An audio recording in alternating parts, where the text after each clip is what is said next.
Welcome everybody to our February meeting. Glad to see you here. I'm going to have one objective tonight, and that's to get everybody home before it starts to snow, or sleet, or rain, or ice, or whatever is supposed to be coming in or around about 7:30. Okay, so we're going to try to be as productive as possible to make sure everybody gets home safe. So with that, I'd like everybody to stand for the Pledge of Allegiance. Pledge allegiance to the flag of the United States of America and to the republic for which it stands, one nation, under God, indivisible, with liberty and justice for all.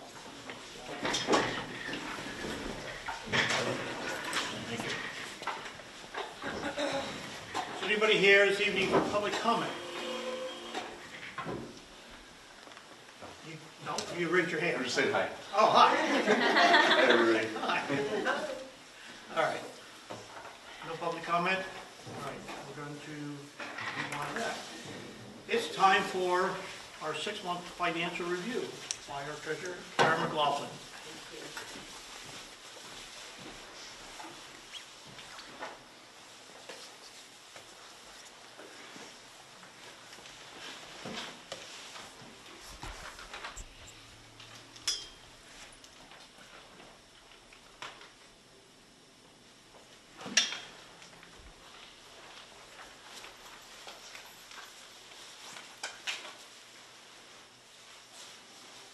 Is your computer awake? It was there before. It's not. I said I had this up all afternoon.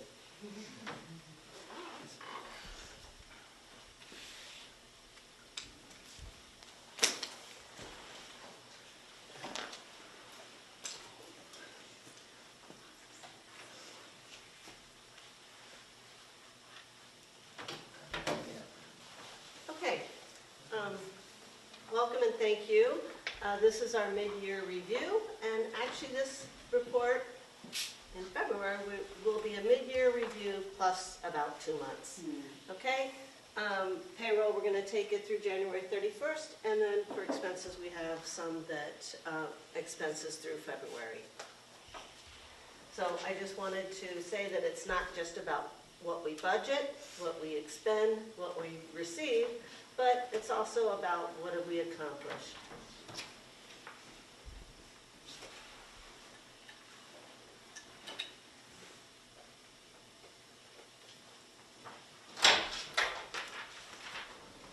So there are 26 pay periods in the year, and this chart represents 18 pay periods, or 70%.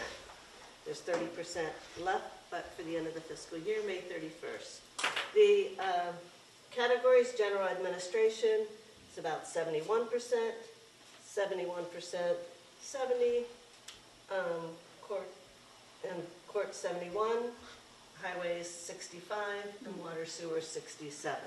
So general admin, planning, building and zoning, police and court are tracking to stay close to their budgeted items for salaries.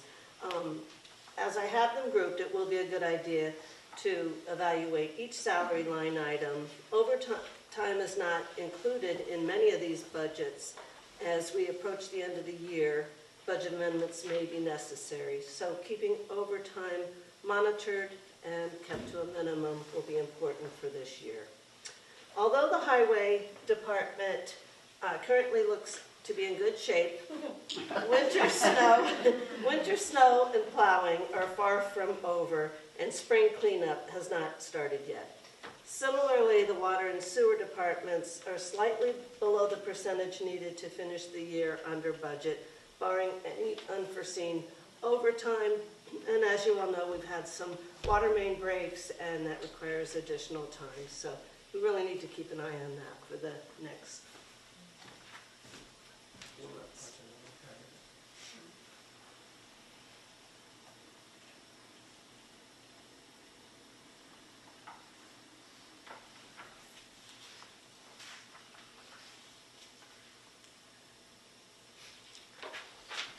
Okay, so our next item that we're going to take a look at is equipment, supplies, and contractual expenses. Again, these are Grouped in categories, the general administration budgets are on target for this point in the year.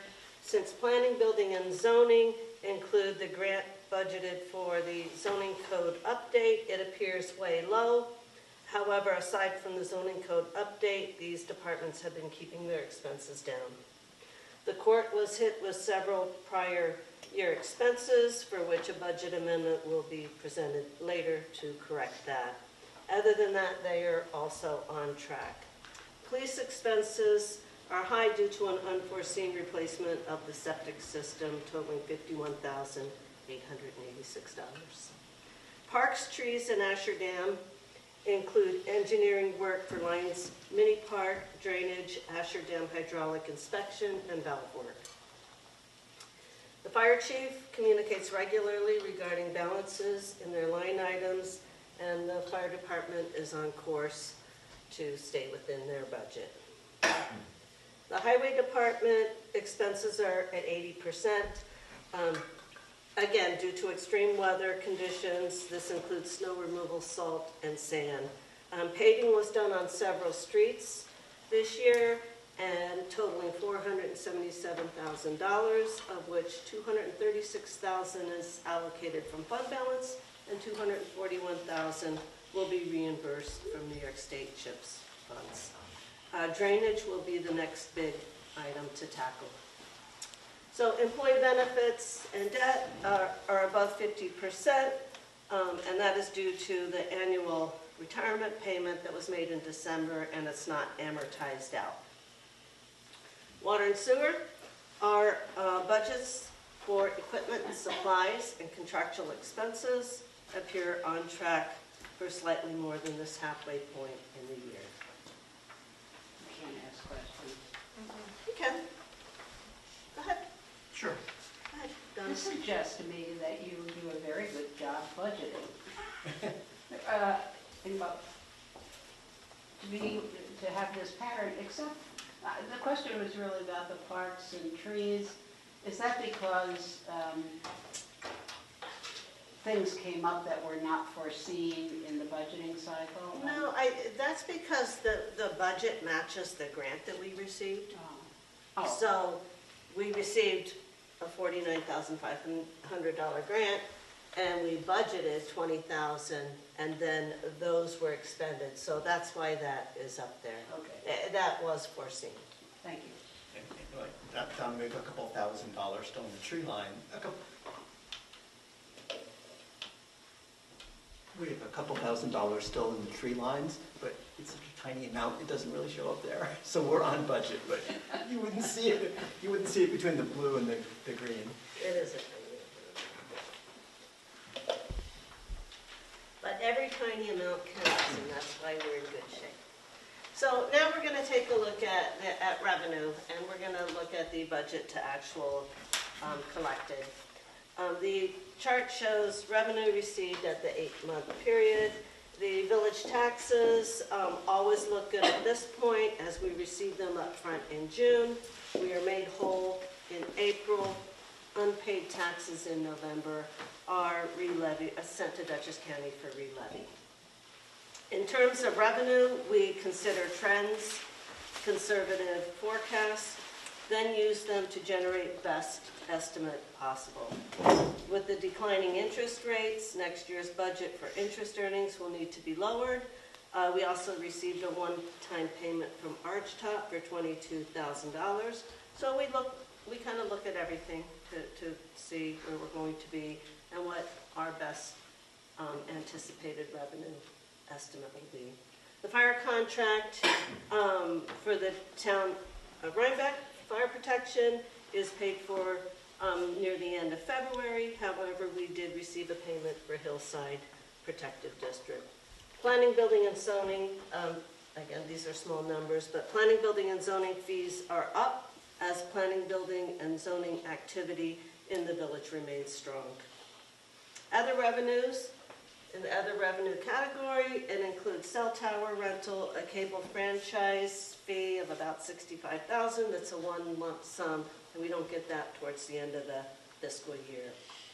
Department revenue, grants, and expenses are on target. with the exception of some grant reimbursements that we hope to receive by the end of the fiscal year, May 31st. Hey Karen, Yes? quick question.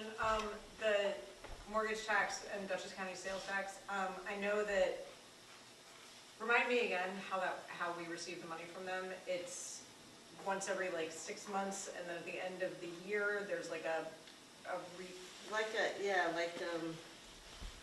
oh, we over collected and here's some more. Yeah, like what, or, we've under collected, so here's less. right, yeah. I mean, yes, there is in April, there is like a shoring up that Dutchess County does. Right. Okay. Do you expect that we'll hit the 295 number? Yes, Given the timing of I how did, that I works? did both of these in one category. The mortgage tax is about 55,000, and I think we've received 27. Okay. All right. Do you expect us to receive everything from Dutchess County sales that we budgeted for? I think so. Okay. I don't expect that we're gonna see a bonus sales tax over this year. Yeah, no, I just wanted to make sure that we hit the number. Well, the controller at one meeting said that it was down, but it might be back up again. I'd be surprised, but okay. And again, I think that's kind of why we look at this whole picture, because that's one aspect where it's gonna be lower. Then we have a one-time payment that we're not gonna have this year, and we know interest rates are going to be going down, so. Right, and speaking of which, our penalty and interest earnings is budgeted at 80, and we've only received about 40.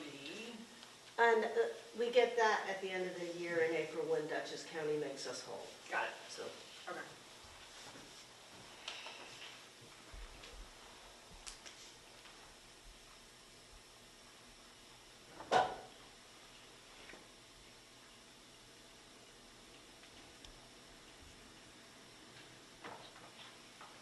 Okay, I have the narrative for both of these together, but looking at the water budget and then the water meter sales at this 70% point, hydrant rentals and penalty and interest. We are tracking this for water as well as sewer.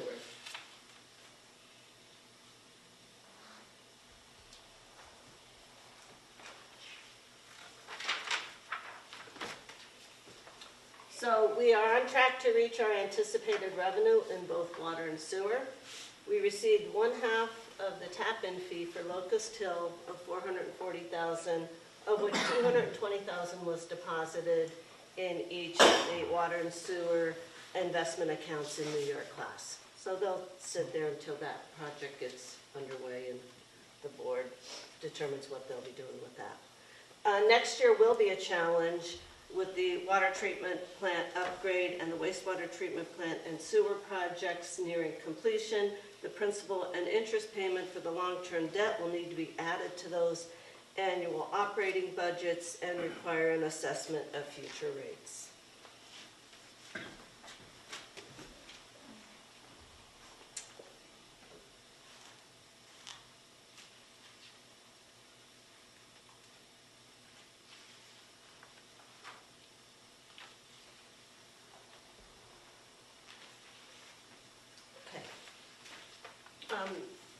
All right, this is capital projects, loans, village shares, and grants.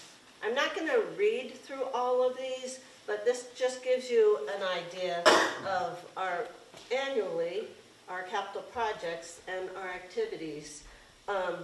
This does not happen without much effort, energy, and a lot of work to find, secure, and administer these grants. Many of it have village shares, require village shares, all different guidelines, as well as requiring expending the funds and then applying for reimbursement. So it takes a lot of coordination to make sure that we keep our cash flow up and that we coordinate our cash flow so that we're receiving reimbursements, but then we have other monies going out.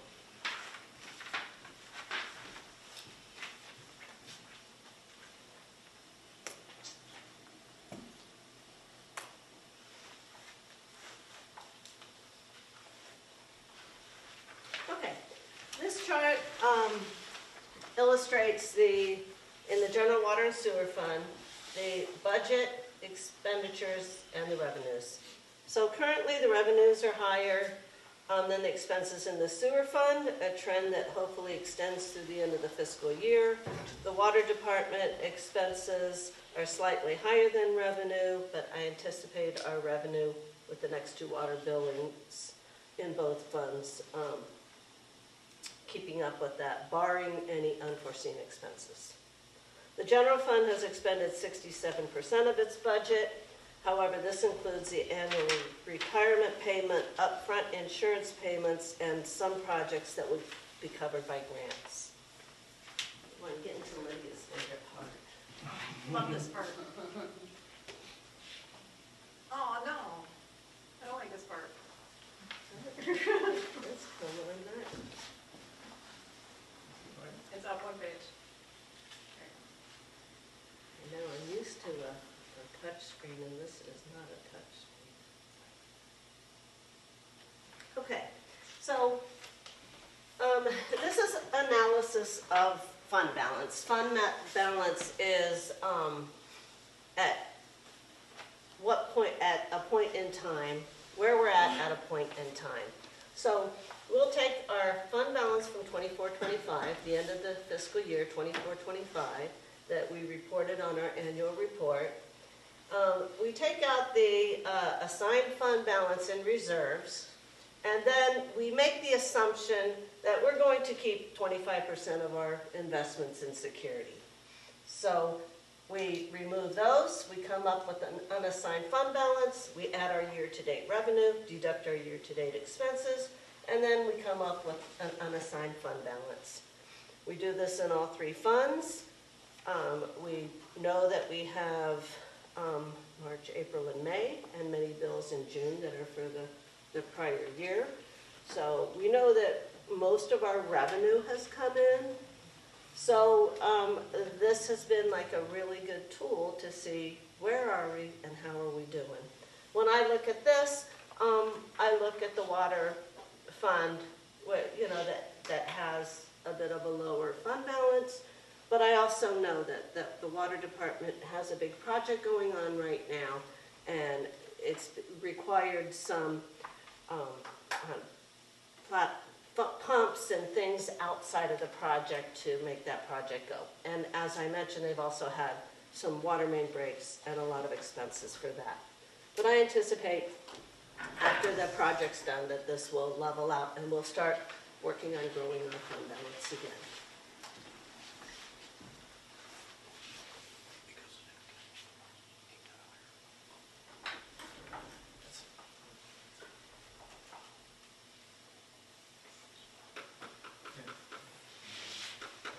So, at the end of 24-25, we had estimated our unassigned fund balance to be $895,167. During the course of the year, we transferred to capital $100,000. We rolled over a police grant of $11,000. We had a final payment for Center Street, and then the board authorized $236,000 to be allocated for the street paving. So the current year budget is $3,432,240. 15% of that is $514, and 25% of that is $858. And just as a case in point, for the prior year, we transferred $415,000 as the village's share for Safe Routes to School. Just to kind of let you know how quickly things can change. Again, at the end of the year, if revenues are above expenses, then our fund balance is going to grow. So, and I know this is a little redundant, but I always like to read this part because I think it's very important to know that it is the goal of the village to achieve and maintain an unassigned fund balance in the general fund at the fiscal year end, ranging from 15 to 25% of the subsequent year's budgeted expenditures.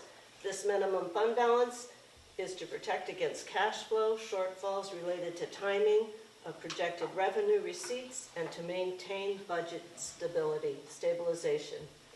Should the unassigned fund balance of the general fund exceed the maximum 25,000 range, the village will consider such fund balance as surplus for one-time expenditures only that are non-recurring in nature, of which will not require additional future expense outlays for maintenance, additional staffing, or recurring expenditures, which they clearly did do that in their decisions of what they used it for. So, in conclusion, this next year's budget, 26-27, will be incredibly challenging as the cost of labor, health insurance, equipment, services continue to rise, and revenue other than taxes becomes difficult to generate. So, the village board and staff are committed to the future growth and prosperity of the village of Rhinebeck, and I thank you for your confidence, your time, and your attention. And I will answer any questions that you have. I just want to point out that in the water and sewer funds, we keep a 50% investment in securities as opposed to the 25% in the general fund. And that's, I was just chatting with the mayor, that's because we have greater potential capital expenses. Correct. When something is big. So Correct. folks should realize that we're keeping an additional buffer in that, in Right, those funds. right. Yes, thank you. But yes, that's because if a water main breaks or a sewer, something happens, we kind of need to have that capital. So yes.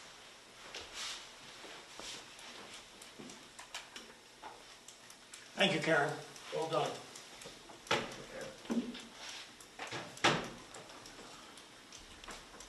Okay, we're going to move on to discussions. Last month, we introduced the subject of putting a level 3 charger in the municipal lot. A level 3 charger is a high output charging for electric vehicles.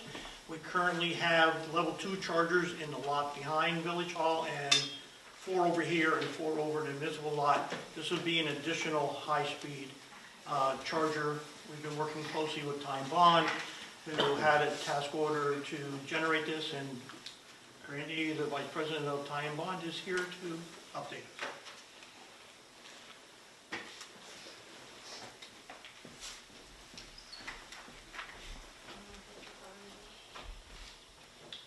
Good evening, everyone. Oops.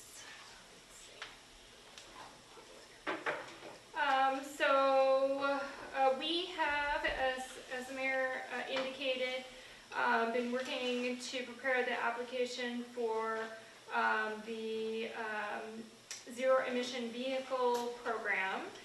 And I guess tonight what I wanted to do is just speak with you about what the scope of the equipment purchase is for that program. So, what's the extent, Mr. Mayor, that the board is aware of the location? Do I need to get into They're aware that we wanted to put it, but we left it, excuse me, where we left it was lower side, upper side. Yes.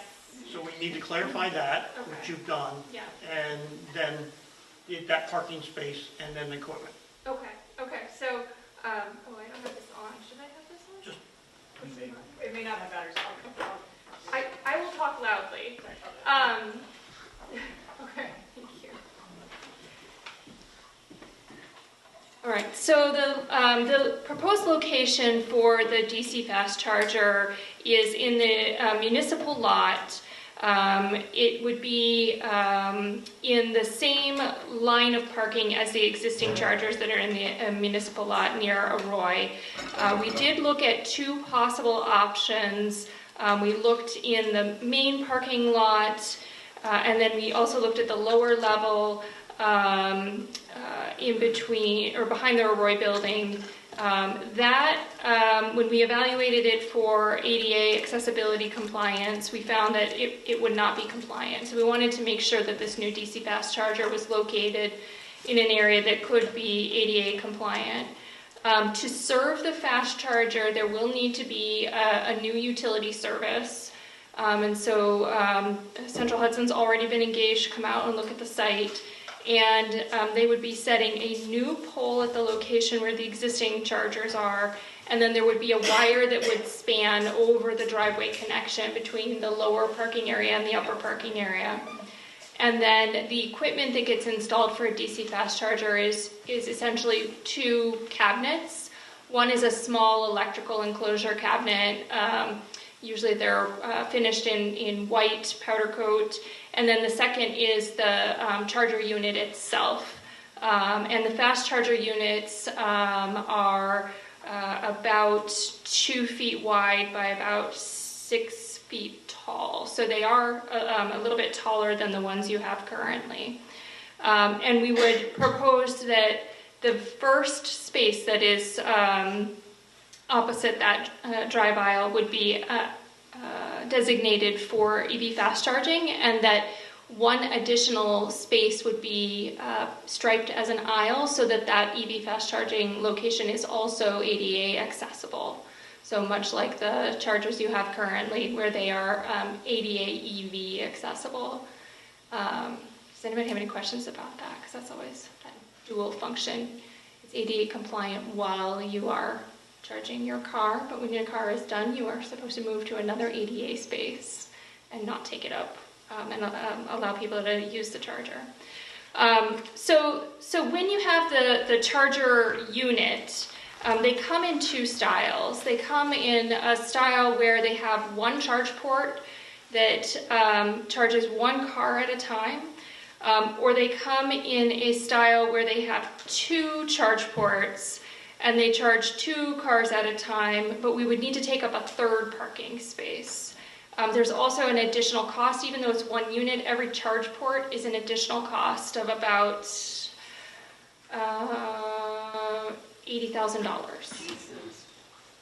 And it is not just the charge port itself, it is that each one then comes with its own software package and its own cloud computing package and its maintenance plan, and so there's a lot of software. It's not just the hardware of the charging station itself. So what we wanted to do tonight was just get confirmation from the board as to how much they want to apply for and whether we want to go for 1 charging port or 2 charging ports, and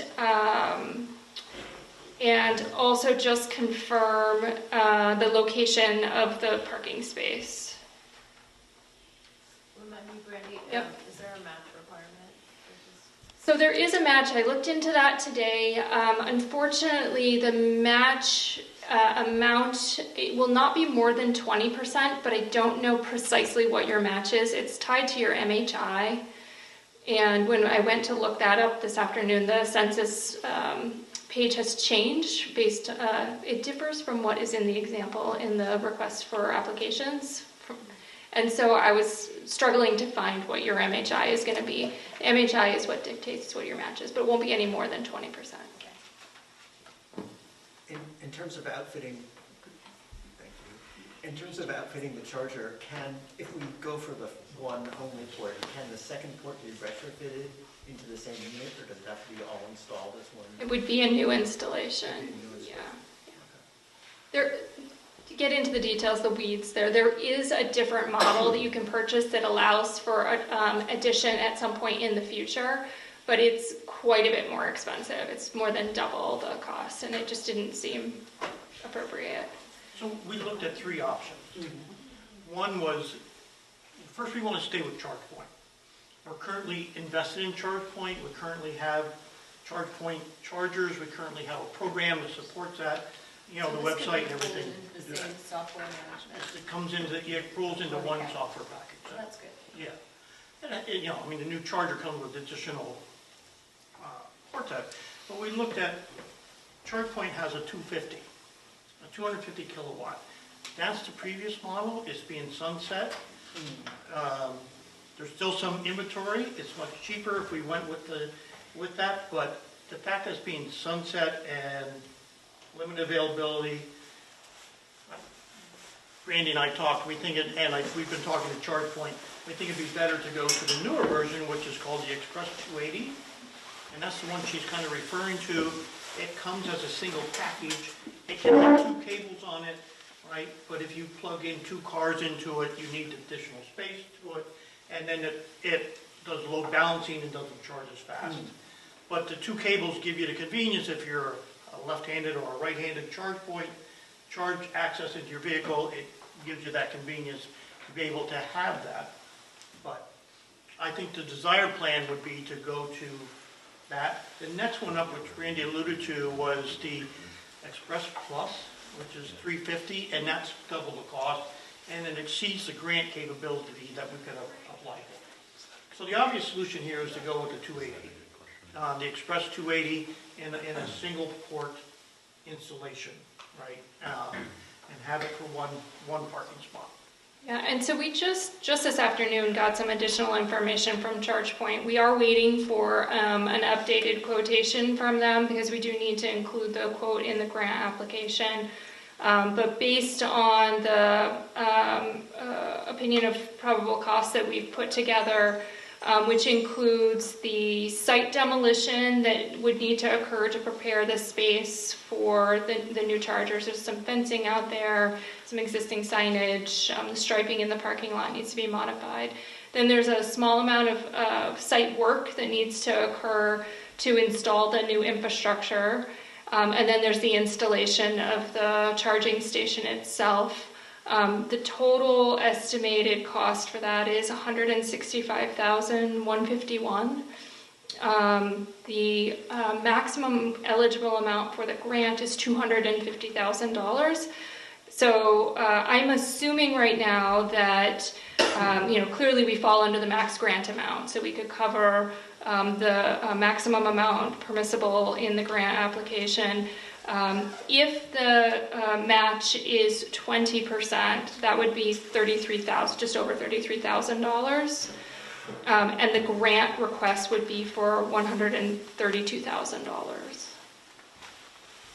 Some of the match... Randy, so this is where I was going to go next. Some of the match can be force account labor, so if we can have the DPW do the demolition work and then do the restriping in the parking lot, do the site restoration, we can have a portion of the match. We're estimating about a third of the match could be force account labor. So that would leave a cash amount of, say, approximately $22,000. The other thing you can include is the price of the appraised value of the space, but we'd have to get a formal appraisal done to be able to allocate that to what that one space is. There's not enough time in the current schedule to make the grant cycle to be able to complete all that, so we would use in-kind labor to do as much as we possibly could to apply for the grant. And this is a competitive grant, so we would find out when. I don't know when the award is. The grant applications are due the 27th of February. And it's in April. Is it April? Okay, yeah, I'm sorry, I don't know that answer. Is the drawing, thanks Brandy, is the drawing showing one charger or a two charger? Right now we're showing just a single charge port, yeah. Okay. I actually have a drawing for both. I don't think we emailed that to you, but I could email that to you. That's Randy, what I put up was the previous drawing that you had sent. Oh, the earlier drawing that I had sent was when we were looking at the two spaces. So just envision that most northerly one, that upper one not being there. Everything else would be what would remain. So. Okay, so the one that's just the handicapped accessible one? Correct, would remain. That's what we would propose to install. Okay, got it. Could you just clarify, because here you have like contingency and other things that you hadn't mentioned, so Yep, what are we? that's all in the cost. All right, so the total it says is 200, and it's very tiny here, but 250. So Eleanor, that was the previous amount that we're working on, which was a dual port charger. Yeah. That was the dual. That was Okay. a Yeah. dual port charger, so we've reduced that by $80,000 to get to the single port charger. And Time Bond's been working on that. We've been working on that today, and so she's giving you the current numbers now, which we didn't have time to put up before the. Sorry, Eleanor. We just updated this like in the last hour because we got some updated information That's all right. from. So, all right, so could you just read the total, please? Yes. So with the single port charger, the new total would be $165,151.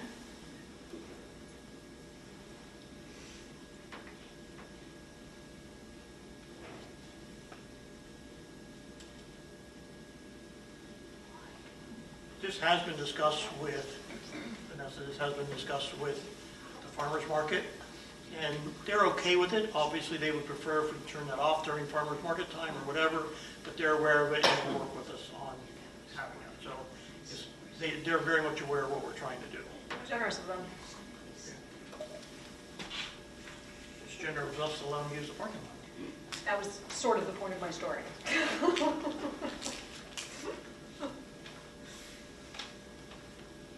Any other questions? Given the timing of this grant, and coming in at $165,000, which is roughly a $30,000 investment, we can cover 10 grand of that, right, to go forward. I would like to make a motion that, since we don't have another meeting, to apply for the grant and to see if we can get it. Second. Discussion. When will we know? April. April. And it's just so you know, it's a first come, first serve. So when the money's gone, it's gone. So it's not like they're going to wait to get them all in. We need to get this grant in and get it in early. Great. And we can push some of this into 26, 27. Most of it. All of it. Yeah, it would be, Yeah, because even if we're awarded the grant in April, we're not going to be able to spend it until, because they No, have to then- contract it. they have to do Yeah, all the this- state has been taking several months to do the contracting, and then there's the utility work that has to happen. It would be, I would guess, a late 2026 or 2027 project, probably. Yeah, just given the utilities timelines and things like that. and just to remind everybody on the utility work, I had the utility company out here. The utility company agreed to do all the work, which is running the primary cable from this side of the street to the other side of the street to the cable, and all the way over to the fast charging unit, and including the secondary. That's done for free, right, by the utility company. So there's no central Hudson charge to do this. It's all based on, we have to buy the poles, right, but they'll run the wire and put the transformers in place. But poles, as you can see in this bid, are not cheap, right? We got to buy 2 poles. We have to replace the one existing pole that's there. It's too short to run a primary on, so you have to get a taller pole. So, and then the second pole where the unit would be at would be a taller pole as well. But we pay the pole, we put the poles in and install the poles. The utility company will run the primary, the secondary, and hang the transformers for us. Well, they're about to make a ton of money off of it, so it makes sense.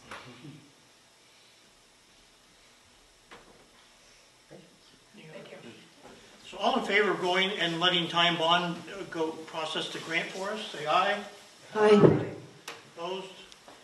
Very good. So Brandy, can we Thanks, Brandon. move forward? Yes, we will move forward, and I'll be in touch with you tomorrow or Thursday with some of the details and with Martina on some signatures. Thank you.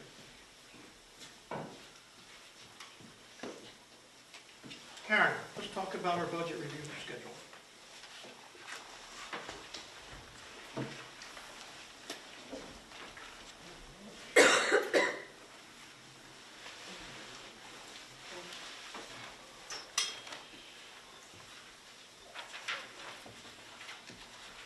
Thanks, Brandy. Okay, so, You want to turn your speaker on, Karen?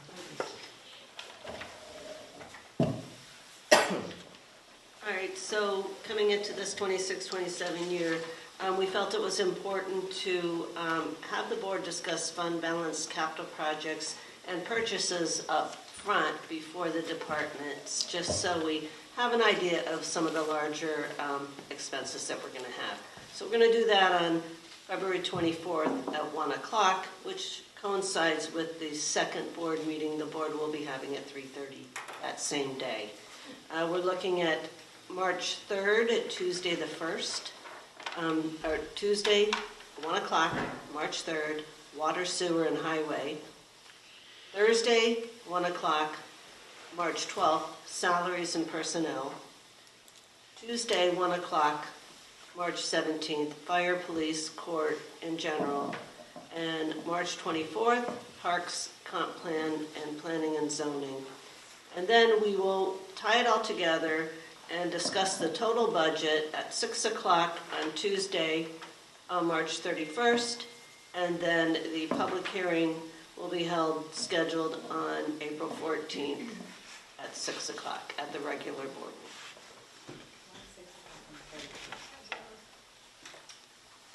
meeting. We did it at 6 o'clock on the 31st so that the public could attend and participate with the entire budget conversation.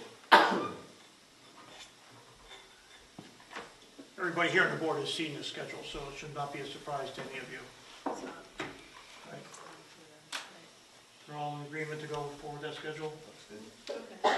I'll be getting the department heads their information out shortly. Thank you. 331, 414.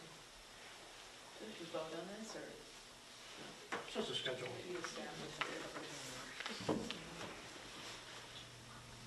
All right. I do need to vote on that. Actually, you could vote to schedule the public hearing on the 14th. Ah, You can that's vote to good. schedule all of them for 30 minutes. Oh. All right, I make a motion to approve the budget schedule as presented. Second. All in favor, say aye. Aye. So, Karen, capital projects and purchases versus comp plan. Want to move that up? No, the question that I have is, the comp plan implementation committee has some requests for capital projects, so I'm assuming that should go into the capital projects conversation. Right. And the only then like reason- the right. zoning code stuff should be, it's like, okay, got But it. that's why I put it down there, because it's within the item. But yes, if they have, same with, I guess, with all of you, larger purchases and capital projects, just bring them to the table.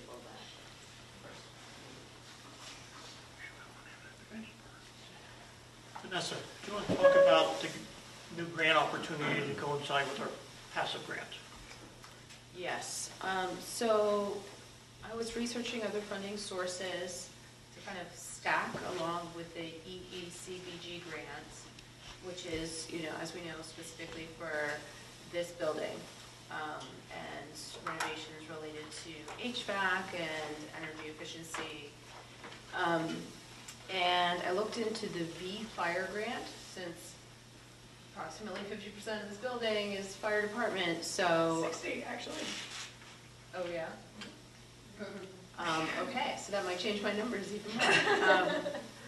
So this is the V Fire grant is a New York State grant, does not require a match, and it is a reimbursement grant. The application is due February 25th, so coming right up.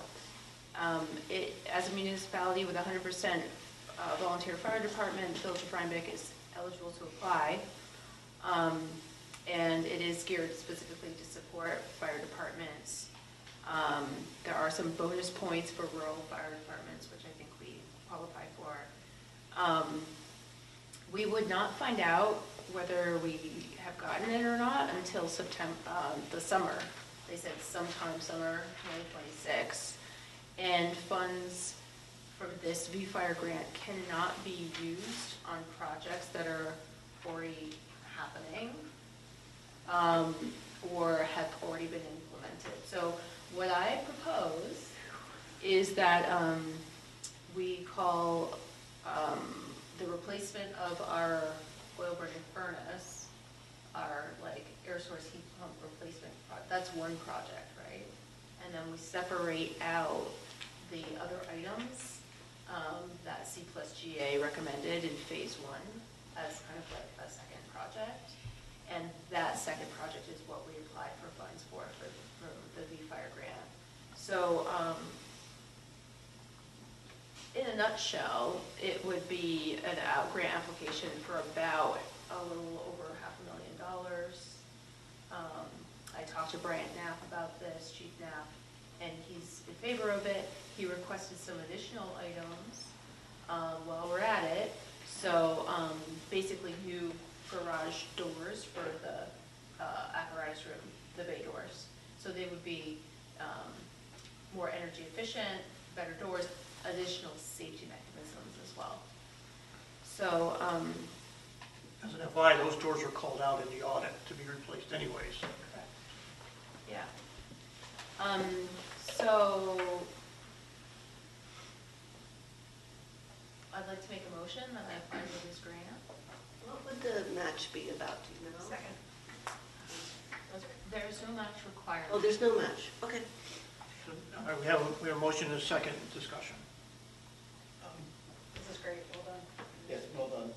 The one question is, some of the things that are being moved to fireside, I don't know what they're called, that are moved out of the first one, there are going to be some things that are happening on our side. They can't go in that grant. Well, so Or is it? if we were to get this grant, right, it's kind of like replacing the roof membrane and additional insulation on the roof. So what we would say is, okay, the project is going to cost X amount, and we would take, the 60% of the building is dedicated to the fire department, and 60% of that cost we would ask for the grant. So we would still, We would still be on the hook for the rest of the money. and we need the, and that is not paid for by the first grant. Correct. So, Oh, oh, Yeah. oh. Got it. oh. Yeah. So the first grant, you think is gonna cover just the heat pump situation? And the So sec- swapping out the boiler for this building is gonna cost $600,000. It's more than the boiler. Yeah, it's new generator as well. There's some items, electrical upgrade, new generator, that we want to do along with the replacement of the boiler. Got And then when we take out all the, all the AC units that are actually in a hole cut in the wall, Right. and we take those out, patching those up, stuff like that. Okay, got it. And remember, we already spent 100 grand out of this grant. No, I, yeah. So we don't have 600, we have 500. We have 500. Yeah. Right. Right, to spend. Right. The other issue is we cannot move forward on the first grant because you can't apply this grant to a grant that's already in process. So we have to delay everything till we get the second grant, right? No, I think the No. point of the story is that, Separating it into two projects. yeah, But I thought you said we couldn't use the V-Fire on something that's already being in process. we can't. Right, so we'll be separating into two Two projects. projects, okay. The first project is the generator, electrical upgrades, and Heat the pump. heat pumps. And hole patching. Yeah. Yep. And then the second project will be the roof, additional insulation, and the items mentioned around the apparatus room. And what is the total cost of that project? That project is like $1 million. But only 60% of it would be covered by this grant. Yeah. So we're on- So then we'd be on the hook for 400,000. If we get this grant, we need to figure that out, or go for additional funding. Okay. Ow. Would things like the new bay doors, would that be 100% to the fire department? Is there ways to like sort of split the baby on the 60% thing? Like, yes, they're 60% of the Yeah, I mean, building, the but they're other- 100% of the The bay other doors. thing we can do is say, cherry pick out of that second project, Right. what can we get that is fully covered under a fire-specific funding source? In other words, you may not have to replace it. Maybe you don't go for the new membrane on the roof. 'Cause that's the big Yeah. ticket item, Yeah. replacing this whole roof. Right. But in the meantime, continue looking for additional funding sources to be able to complete this project. And if we have anything left over from the first grant, can we budget to the second part? Sure. Yep. Are we? No. We have a 1A, 1B, and How often I'm is Whatever. it? Thank you, really, right. Yeah. but we prioritize the heat pump as number one. Heat pump, generator, and you got to do the electrical upgrades. Right. As the highest priority to do. If you're really doing the passive house audit, you would do all of the perimeter stuff first, reduce your footprint, but since we have a boiler down there that's on its last legs, the objection was to try to, but the plan was to get that replaced. Right. And that was part of your grant, you were explicit in that as part of your grant. Right. Okay, so that, well, I think we certainly should move ahead with, obviously the replacement, but I'm a little frightened of the cost of the second part. Yeah. I think we got to really look seriously at, get an opinion on the roof. We don't have an opinion on it. Yeah, the numbers that I'm working on are from the C plus GA team doing estimates, I don't have, we haven't gone out to bid for anything, so we don't have, I thought the roof was fine and it was just the installation up there. That's the point, exactly. Well, it's the original membrane up there. I don't know if it's Like fine. from what, like 1975 or something? Yeah. Oh, wow. So, Okay. again, Right. we should get somebody professional to say, what is the life of the membrane that's up there?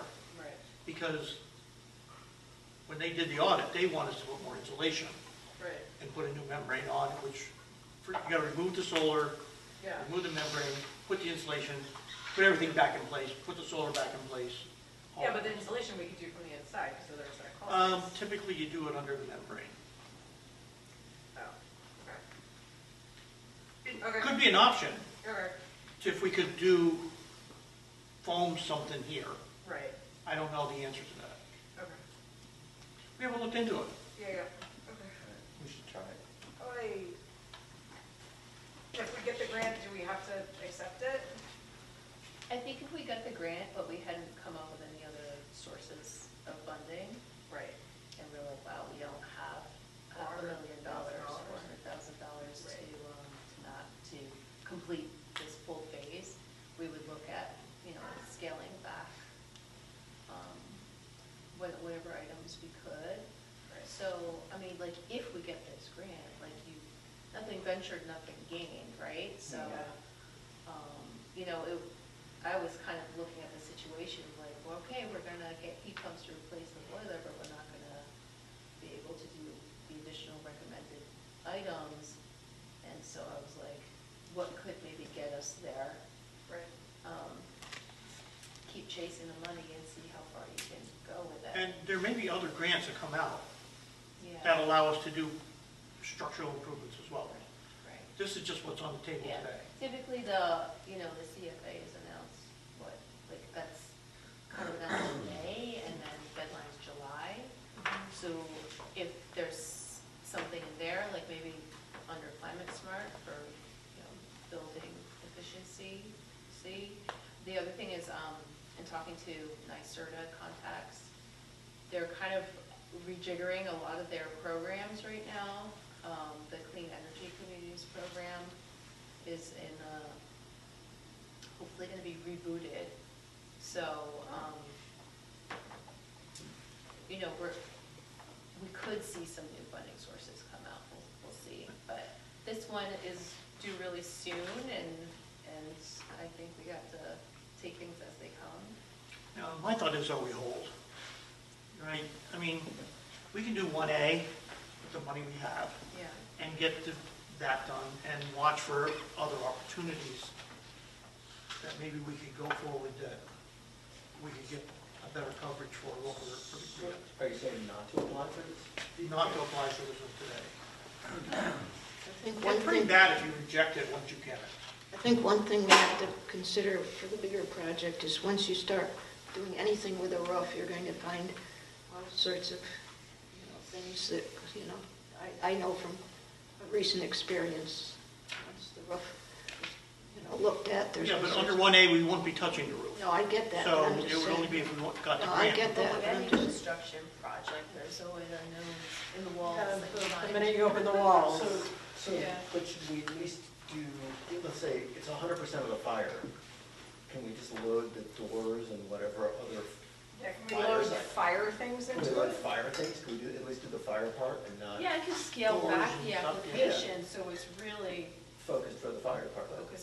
just focused on the apparatus room, the I mean, doors and the- there. We could also make an argument, I mean, the fire department uses this room, right? And so even though they're 60% of the building, that part of the roof, we could make an argument that they're this part of the roof, and so then we're only like 20% of the roof, I don't know. But I think, but I think we're saying something a little bit differently in terms of the application. Right, just Maybe 100% of the fire Editing stuff. the application down so it's really focused on the fire department, so we're not. I think the challenge for me is, I don't have each item broken down line by line. So I was just kind of like scooping up like a phase of the project and calling that a project and saying, okay, 60% of this, because we're like, that project applies to the whole building and we know fire department is 60%. Whereas like, I don't have line by line estimates for little thing.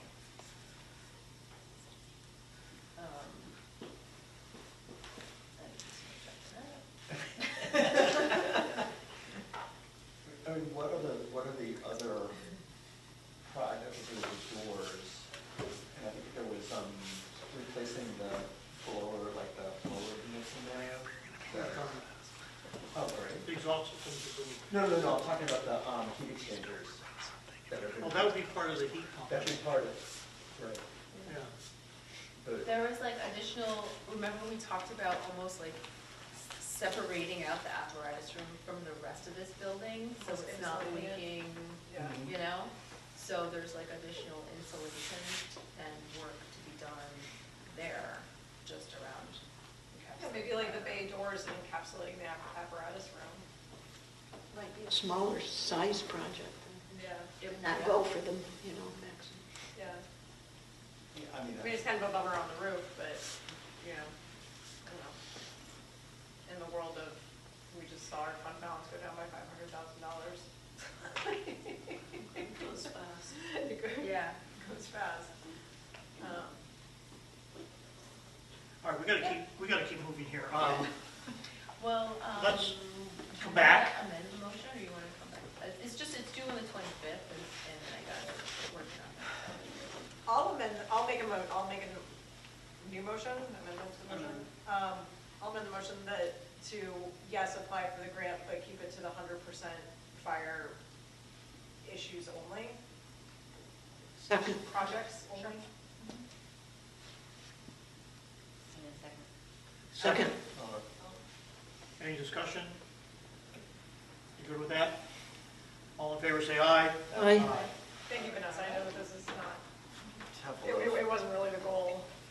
Every little bit counts, I just wanna keep chipping away at it, that's all. Good thoughts. All right, given that we just had a budget discussion, and typically every year we go into the budget cycle, we have in the past always passed a resolution for overriding the tax cap. All right, this is something we've done several years now in a row. I'd like to make a motion to hold a public hearing at Village Hall here at our March meeting on March 10th for a public hearing to override the tax cap. Second. Any discussion? Yeah, I don't think it's necessarily a good idea to just do this automatically every year now.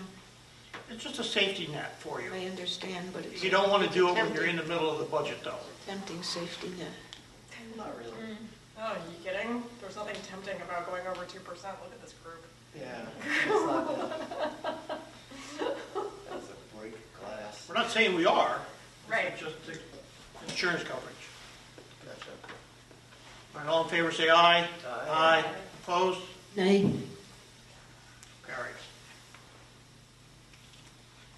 Next, we've been working for a long time with the Lions Club, and several members of the Lions Club are here tonight to talk about an MOU. The MOU has been presented to the Lions Club for their executive review. What you have in front of you, this is for the board discussion, is the current MOU back from the Lions Club for the committee part. This is one that we looked at earlier this week, right? Yes, Okay. nothing has changed. It was emailed to all of you. Okay. I'd like to open that up for the board discussion. I mean, I sort of submitted my comments in line, but sort of bigger picture, I think it's appropriate to have an MOU with an organization that sort of shares responsibility for one of our parks, to just know who's responsible for what and how we're going to be in communication about it and who's paying for what, and I think it makes a great deal of sense. I don't disagree, but I also think that we should maybe separate this out, and the MOU should be related to maintenance, which is a comment that was made, but it also includes things about gifts and proposals and plans for parks, and I think that should come under a separate policy that I believe is being developed, which is on donations. Maybe we can wrap some, so the donations policy, I think, should apply to every organization or any individual who makes a donation. It shouldn't be separate for one particular group or for a particular individual. And that's where we started. This should have been a task-oriented project, an MOU that says who's doing what. It shouldn't be about the money. It should be who's doing what to the park, right? And it's really about maintenance and preservation of the park and the equipment and everything that's there. So I agree with you, Eleanor, that money is not included, shouldn't be included into the MOU, which is something I presented to the Lions Club all along, that we should not have money. The MOU is between us and the Lions Club. It's not between us and any financial portion of that. So then are we agreed that with some, just making that change, and if that's acceptable, that we can maybe move forward on this? That's exactly what I would like to do. Strip the gift and the donations and all of that out of it and just come with, here's what the tasks are. So that's the second paragraph under Lions Club responsibilities. I was thinking more that the summary table, for example, gets very specific about gift proposals, grant requests, and I mean, it does say in here, Village of Rhinebeck responsibilities, funding and implementing capital improvements, purchasing new equipment. I mean, that's all funding related, but those are responsibilities. Right. Right, okay. So by stripping out the financial side of it, you just mean how the Lions may or may not be supporting those purchases. And at the time, if we go out for new equipment and we have taken opportunity for grants or Yeah, stuff, totally. we can take that Right. at any time. Yeah, okay. Yeah. Yep, no, that makes sense to me. I just want to make sure that if, basically what this is saying, that ultimately at the end of the day, the Village of Rhinebeck is now responsible for everything, and for the most part, that there were a few bits and pieces in there that was like, that in consultation and in coordination, not to sound like a lawyer, but in consultation and in coordination are two very dangerous phrases that are wildly useless and just end up upsetting everybody. So I think we need to be super explicit about what we mean. You know, if we're gonna have the Lions sort of helping us think some of these purchases through, then I think we need to be very specific about what that actually looks like. But we should do that at the time of the purchase. Right, exactly. Not So now. I would suggest carving it out of here, Yeah. like right, not having that's, that be right, in here. that's what we're, I Yeah. think.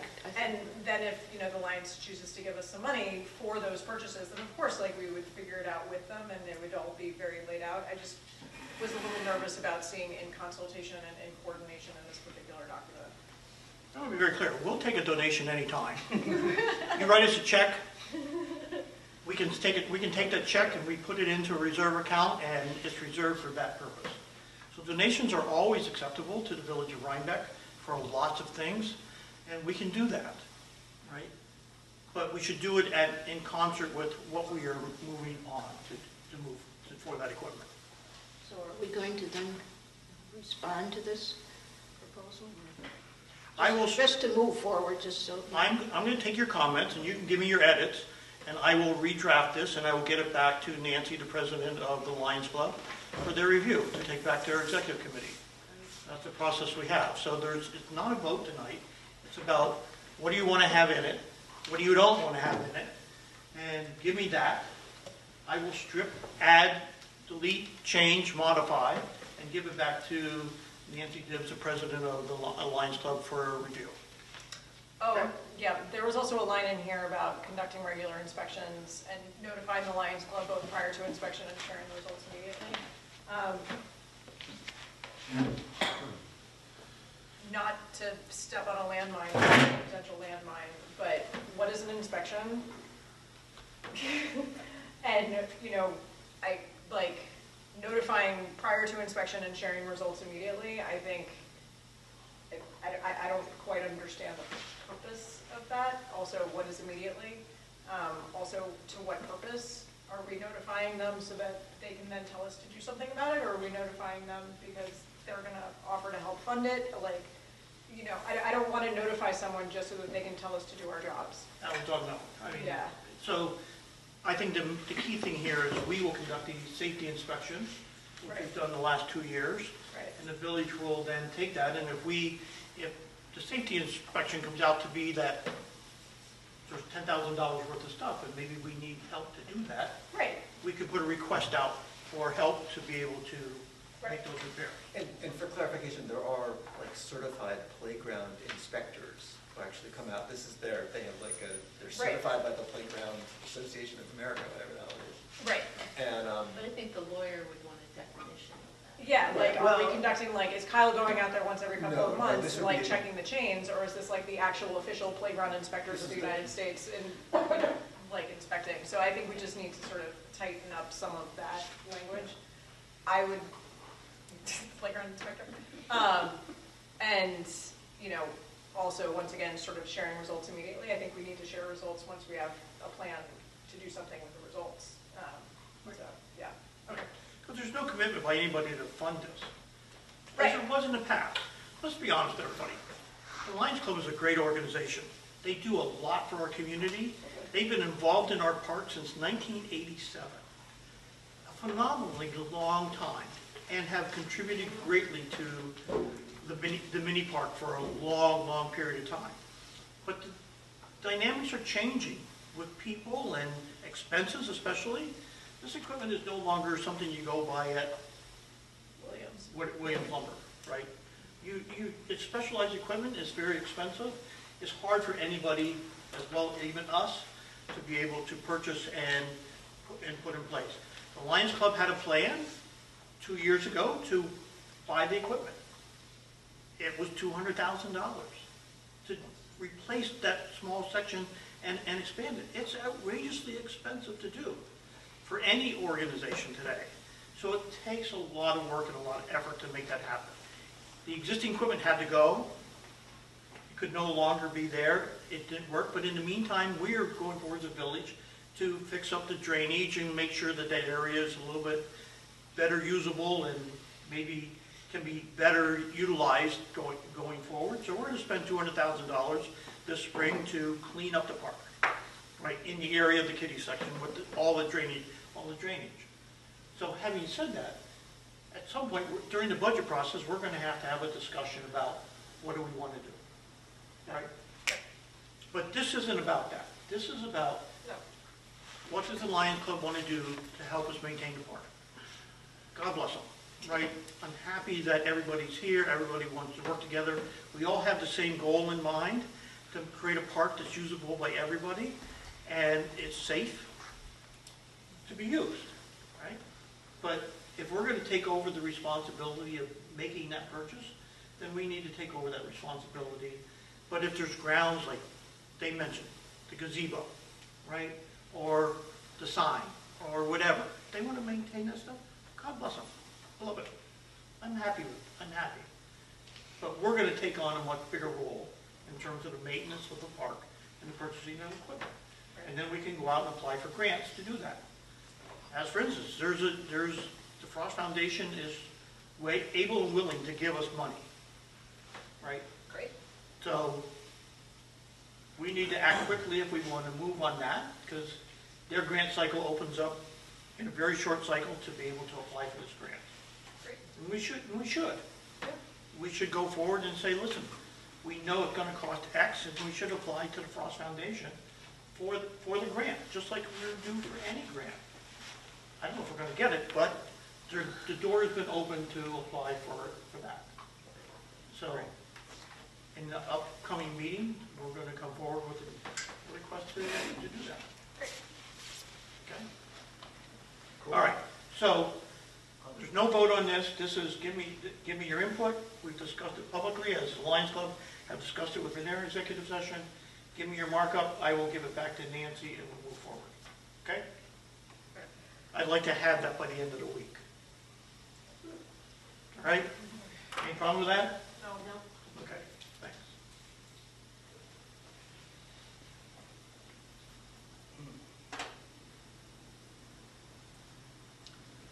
All right, move on. Thank you. speaking I in have a a, minute. I have a quick question. Sure. So, Scott, how are you? I'm doing really well. Glad to see you. Yeah, nice to see you too. And very nice to collaborate with you over the years.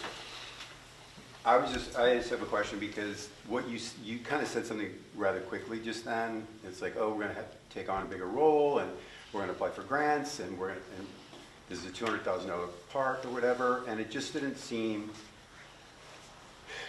it seemed like there's a lot of parents that are like, over the years, why? Why is it taking so long? Why did it take so long? It's not a $200,000 park. It's a $55,000 equipment park purchase, right? We went through this whole major discussion with you about surfacing and making it bigger and more sensory, and that was all great. We learned a lot along the way, and that's why the budget got really big, right?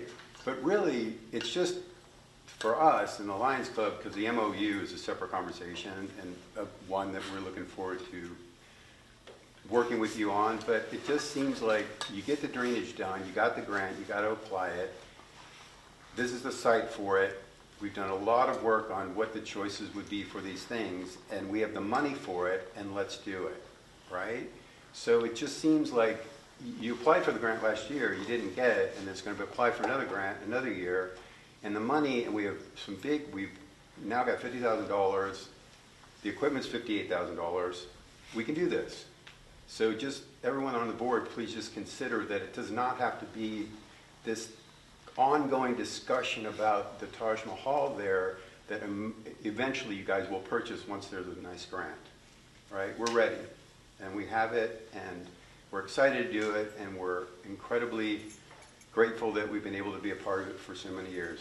And That's fantastic, and like I said, give us a check. We're happy. yeah, but the Lions Club is not going to sign a blank check to a fund discretionary to how you guys wish to spend it. No, you can make it very specific, right? You can make it specific for a piece of equipment, if you would like, right? It's Yeah. not a discretionary. We take grants for benches. No, I understand that. I think that we had a very formulated plan, you know, and that we were all ready to take it to the planning board and propose. Scott, the village board has never seen that plan. Yeah, I was just gonna say, this is extraordinarily never seen generous it. of you, but I No, have no idea what you're talking about. We haven't seen, you guys haven't seen it because we didn't have the money, and now we have the money to do the phase one. So, It went to the Village Parks Committee. It went to the village park. Yeah, I think what happened was we got wrapped up with the MOU, and then that second step where it was going to come to the board kind of ground to a halt because all of a sudden there was an MOU, there wasn't clarity that was not about donations. As you will recall, we tried to come up with a donations policy, but then that was not accepted.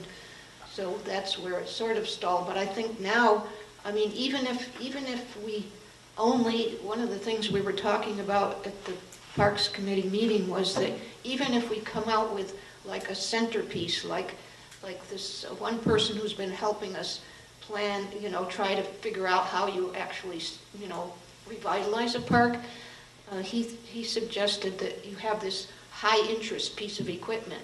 And even if we just get that installed, because remember, even if we get a grant, we might need money to install that piece of equipment. That just buying the equipment isn't the whole price.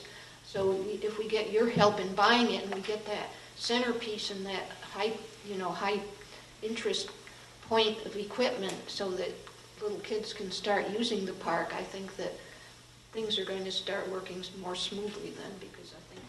So Nancy, I agree with you, and welcome. Hi to see you again. We would like to, I think it's great, all the work that was done by the Lions Club, the Autism Committee, everybody to put together a draft. Bring it forward so we can start discussing it and figure out how to make that expense. I've asked the Park Committee to bring that forward.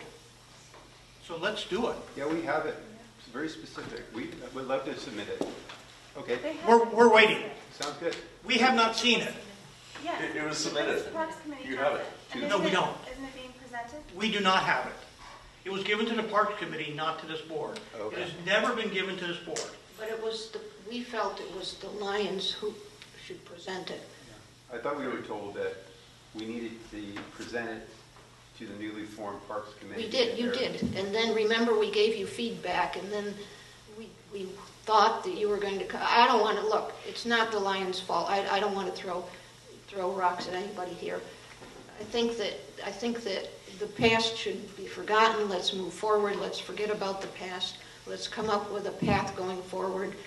Who said what to whom doesn't matter anymore. Let's just put that. I think that's a great idea, because I heard the idea of a centerpiece, but I've been very immersed in this whole project, and I know all the ins and outs of it, and I would love to talk about it and propose our budget, and if you guys like it, you like it. If you don't, you don't, but at least that would be a good step forward. Scott, we're anxious to see it. Great, okay. We have not, Excellent. okay? We would love to see a plan. We're going into budget mode right now. Okay. This is the perfect time for us to start talking about what do we need to do, Great. right? Absolutely perfect time. And that's what we were planning to do, actually. So I've asked the Parks Committee repeatedly to bring this forward, because we need this, the board has to act, okay? Thank you. We're ready and willing. Sounds good. Okay. We have a motion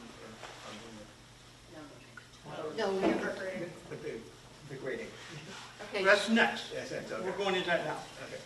Now, All right, 12 companies responded, 12 contractors responded to the RFP for removal of the kiddie area. The lowest bid was $11,800, the highest bid was $46,000. I looked through the lowest 4 bidders, and I talked to a couple of people. I appreciate their help.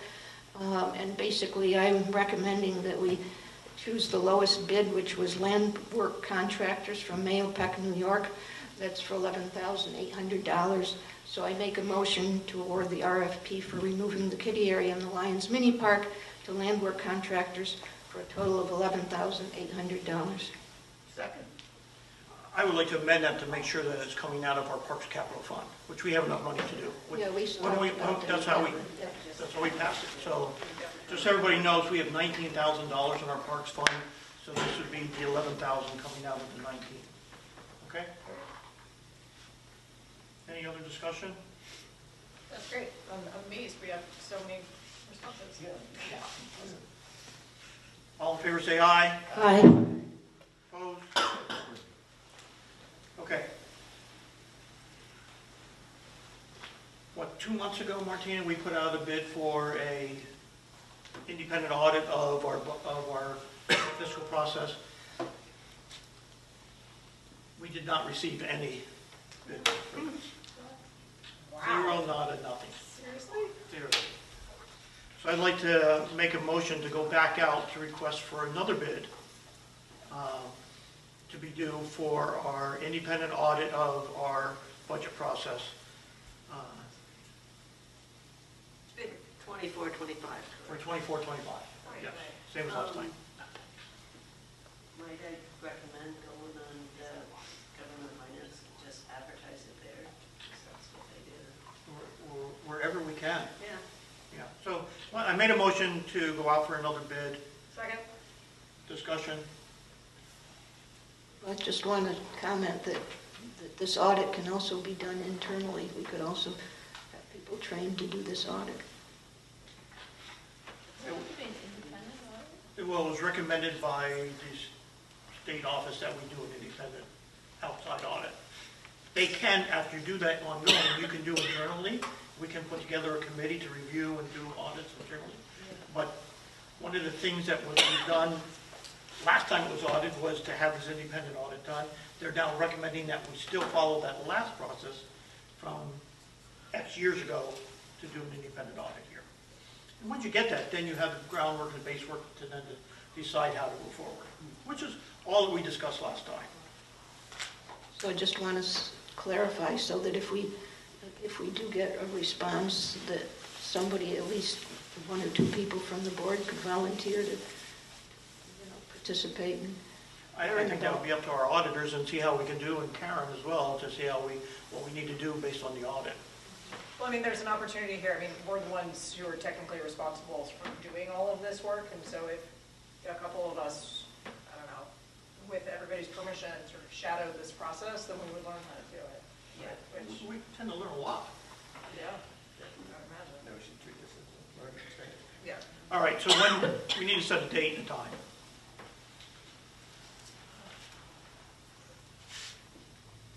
Any suggestions? Any suggestions, Karen?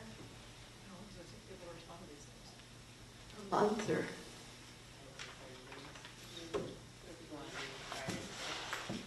March 6th Friday, March 6th? at noon. Sure. I'm game. That's Sure. All right, so it's 3 weeks. March 6th at noon, that's the date. Yeah, because it's ahead of the next board meeting. If we don't have anything, then maybe we could extend it by 2 weeks and have it in time for the second March meeting. Okay, all in favor, say aye. I, Thank you. All right, Martina, let's talk about vehicle trackers. Can you do that, or do you want me to? Doesn't matter. All right, so let me kick it off. There's, we've been discussing this for a long time. Part of our code requires that we monitor all our trucks in terms of mileage and everything else. Our entire fleet, But our entire fleet, not just Our- our trucks. our entire fleet. Yeah. But we can pick and choose, because I'm going to say, why spend the money to put in our big dump truck that just drives around with surface? We can probably save some money, and the recommendation of our superintendent of public works is save some money and don't use the big dumpers. Don't. I get that, but our code says we have to monitor our entire fleet. Right, and I think, So we should either amend our code or we should track all. so that's the question we should discuss, but Yeah. we could save some money by not doing that. All right. But currently, if you remove the big trucks, we have 11 vehicles, right, that would need to be monitored going forward. Our code says a paper log. Paper logs are difficult for people to remember to do. We can put in tracking systems today that are available to be able to do that. We reached out to a person, Mike Parr, is that his name? Ryan, wasn't Brian Parr, all right, who does this, and he recommended 3 companies. We got quotes from 2 to put tracking systems into the vehicles, right, that we could use. I think this has become extremely useful going forward to make sure we know how our vehicles are used, where they're being used. It does all sorts of other things besides where they are, where they've been, and how they got there. It monitors speed, it monitors maintenance, it monitors, I don't know. What else? so all the companies that, Essentially that, they're gas. I mean, it'd be cool to be able to track how much, which vehicles are burning the most gas. Yeah. So, essentially they all the quotes give us the same service, or are there differences? I'm sorry, you're So echoing. what's been uploaded, actually, which was prepared by Jaden, is an overview of 3 different companies, which gave ranges. We have 2 specific quotes from 2 of those companies that give a more detailed and exact quote. Could you explain the quotes that we got? Yes, so one of them is from, Links something, second one. Thanks, up. Links Links Up. I spoke with a gentleman there, that is just a generic for the actual GPS trackers. That includes their, it's like a cloud-based storage, so really what you're paying for is the service monthly per vehicle. Software is service. Correct. I believe that there is a price on there for the actual trackers themselves. The second quote, which I apologize if I didn't upload it, I just got it before the meeting, is from Samsara. Their total cost for a year would be $2,854.50. They actually recommend doing a 3-year contract, which that total would be $7,920. What we'd be paying for is just the service contract per vehicle per month. They actually have the equipment included. And we would also be paying for the shipping. So I can actually send that to your emails right now, because I apologize I did not upload that. It is a recommendation by several people, including Kingston, who uses Samsara, that we go to the Samsara. They are the ones that have the best customer relations Yes. and have also have a very competitive government pricing program for us, given the size of our fleet. Karen? So are you looking at water and sewer vehicles as well? Yes. So then this annual cost would be Split. okay. Right. So Martina, have you uploaded this or? The Samsara one, I'm actually going to send you your emails right now. I just got that before the meeting. The quote from Brian Parr is actually just for installation. The thing with Samsara is that we could have him install them. He does $50 per vehicle. With these specific trackers, they don't need to be hardwired, so that's up to you if you'd rather pay a professional to do it or have one of our presumably capable. That here is we can do it. We can save the $50 install, and we can install the tracker systems in the vehicles ourselves. They're not that, it's not that difficult. And should one of the vehicles get in an accident or when we get rid of it, we can take the device out, put it in a different. Yep. Yes. When would you be starting this? So what, I haven't gotten the quote yet, but so what are the two quotes that we're comparing? So there's an initial explanation that gives you a rundown of why we need this, but also it has all three. It has Verizon Connect, it has Samsara, and it has Links Up. That gives you a range of what those would have been because we couldn't get representatives. And then there's a separate Links Up quote, and I'm about to send you a separate Samsara quote, which are more specific. So what was the links up quote, if you have that? It's on the cloud. I get that it's on the cloud, but I'm waiting for Do you my have- email to come through.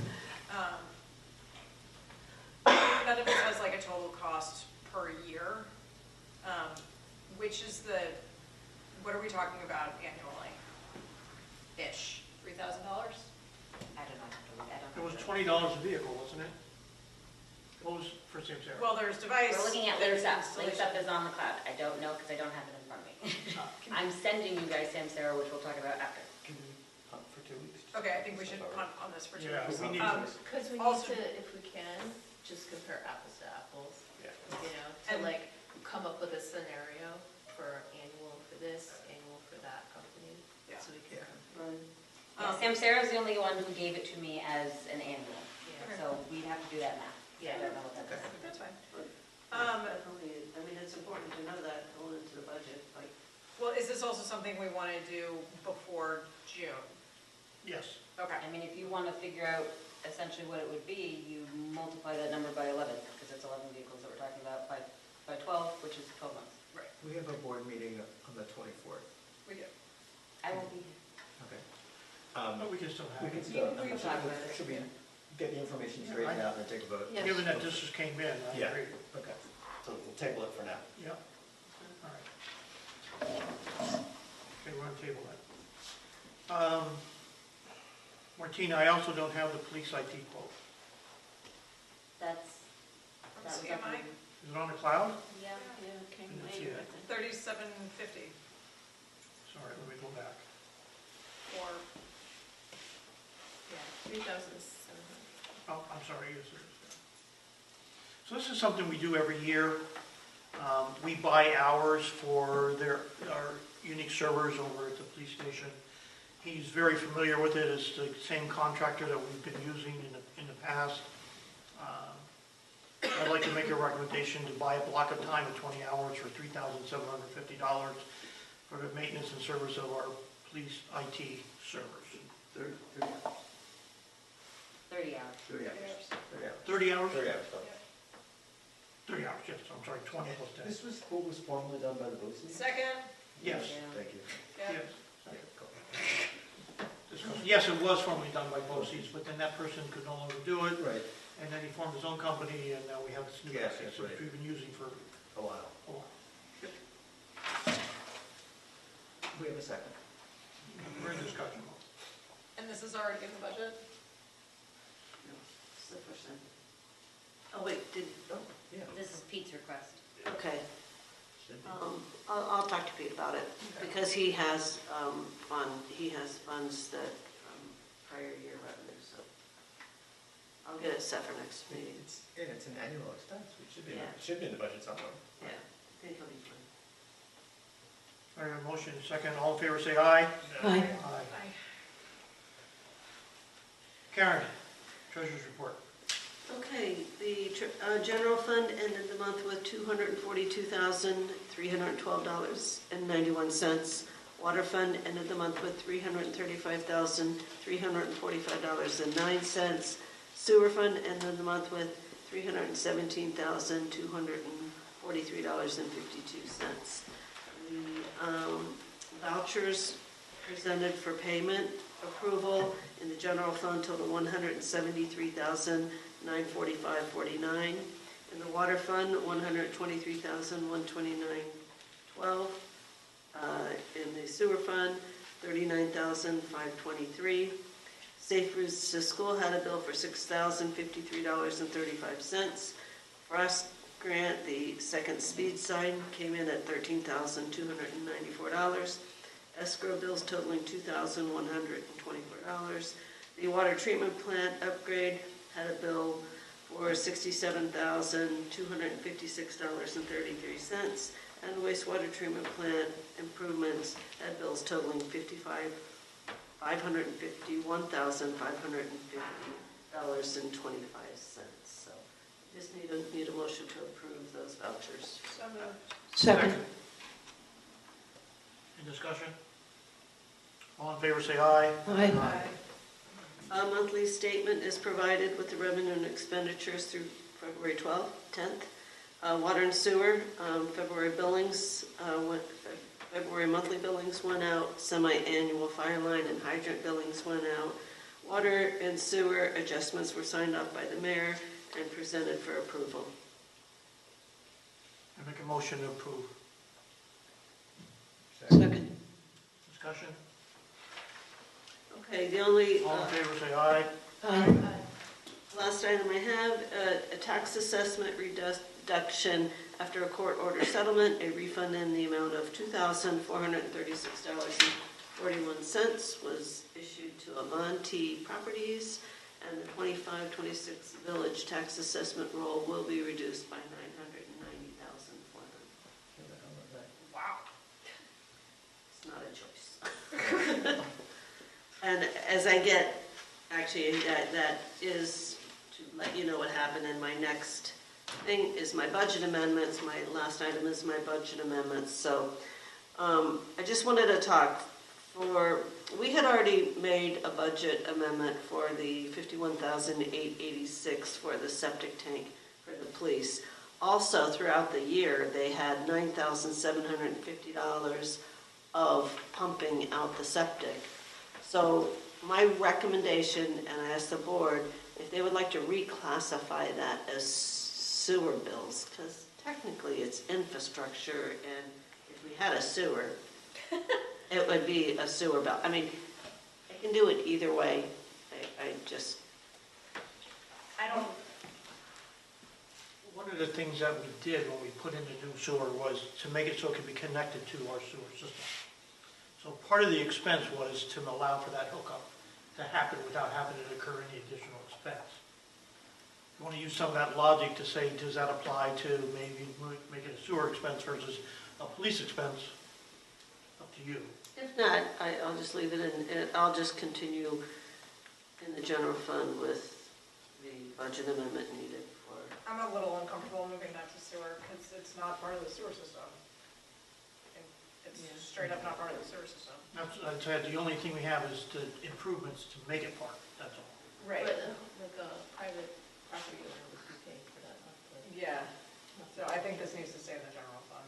Okay. I mean, as irritating as it is that they didn't connect it to the sewer 10 years ago when they built the building, you know. All right, Yeah. all right, no problem. So then my budget amendment will be to increase that police fees non-employees by $9,750 and refund prior years by $9,750. I have 4 budget amendments for the court, $1,320 for the court interpreter that was billed for prior years, and we just received the bill. For clerk treasurer training that we're over budget. For municipal dues, we're $400 over budget. The $2,440 is the judgment and claims that I just told you about. And then in the off-street parking, the EV station maintenance for $4,220, and all these to be to come from contingency. That one, we received 2 years of the maintenance bill this year because we did not receive one last year. So I don't know why, but we did. So those are my budget amendments. And then I just have 2 in the sewer fund for contractual expenses for $5,000 that's over budget, and remaining funds in the treatment and disposal equipment. And then the New York State annual bill was over budget, but the medical insurance has remaining funds in $8,255. Those are my budget amendments. So moved. Second. Discussion? All in favor, say aye. Aye. All right, and I thank you. Thank you, guys. Safe travels. Thank you.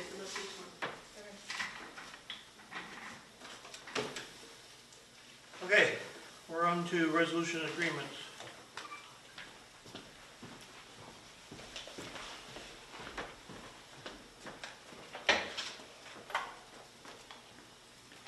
I'd like to make a motion to approve the work, our EAP program at the workplace, the Mid-Hudson Regional Hospital, for the upcoming year. Mind you, it's a $100 increase, So what? a $100 increase. Yes, sorry. Second. Discussion? Our guys use it? Can't say. There've been times in the past. The reason we passed this 2 years ago was because we needed it. Okay. Yes, we have, you needed it and used it. We have had people use it. I give people a card, so I don't always know when they use it, but it's not really for me to know when they use it. Right, yeah. So it's $1,050 annually right now. Yeah. Okay? All in favor, say aye. Aye.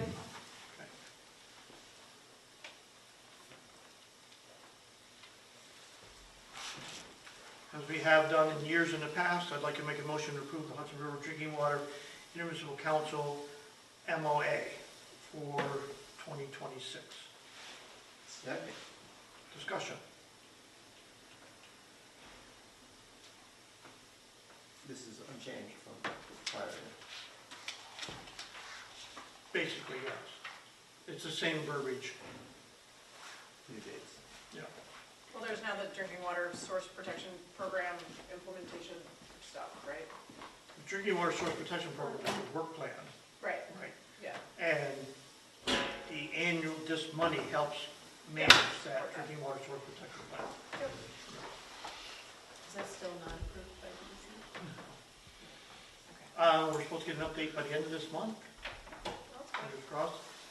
Again, this is the first time the state has ever seen one for a river like this. So, it's taking them some time. We're not gonna get through it. All right, all in favor, say aye. Aye. Opposed? So carried. Martina, The village election for 2026 will be Wednesday, March 18th. I am requesting to appoint the following election inspectors: Lauren Belden, Donna McGann, Christopher Tavener, and May Rossi, who are all village residents, and I'm requesting that they be paid $20 an hour. Second. Well, so Or with it.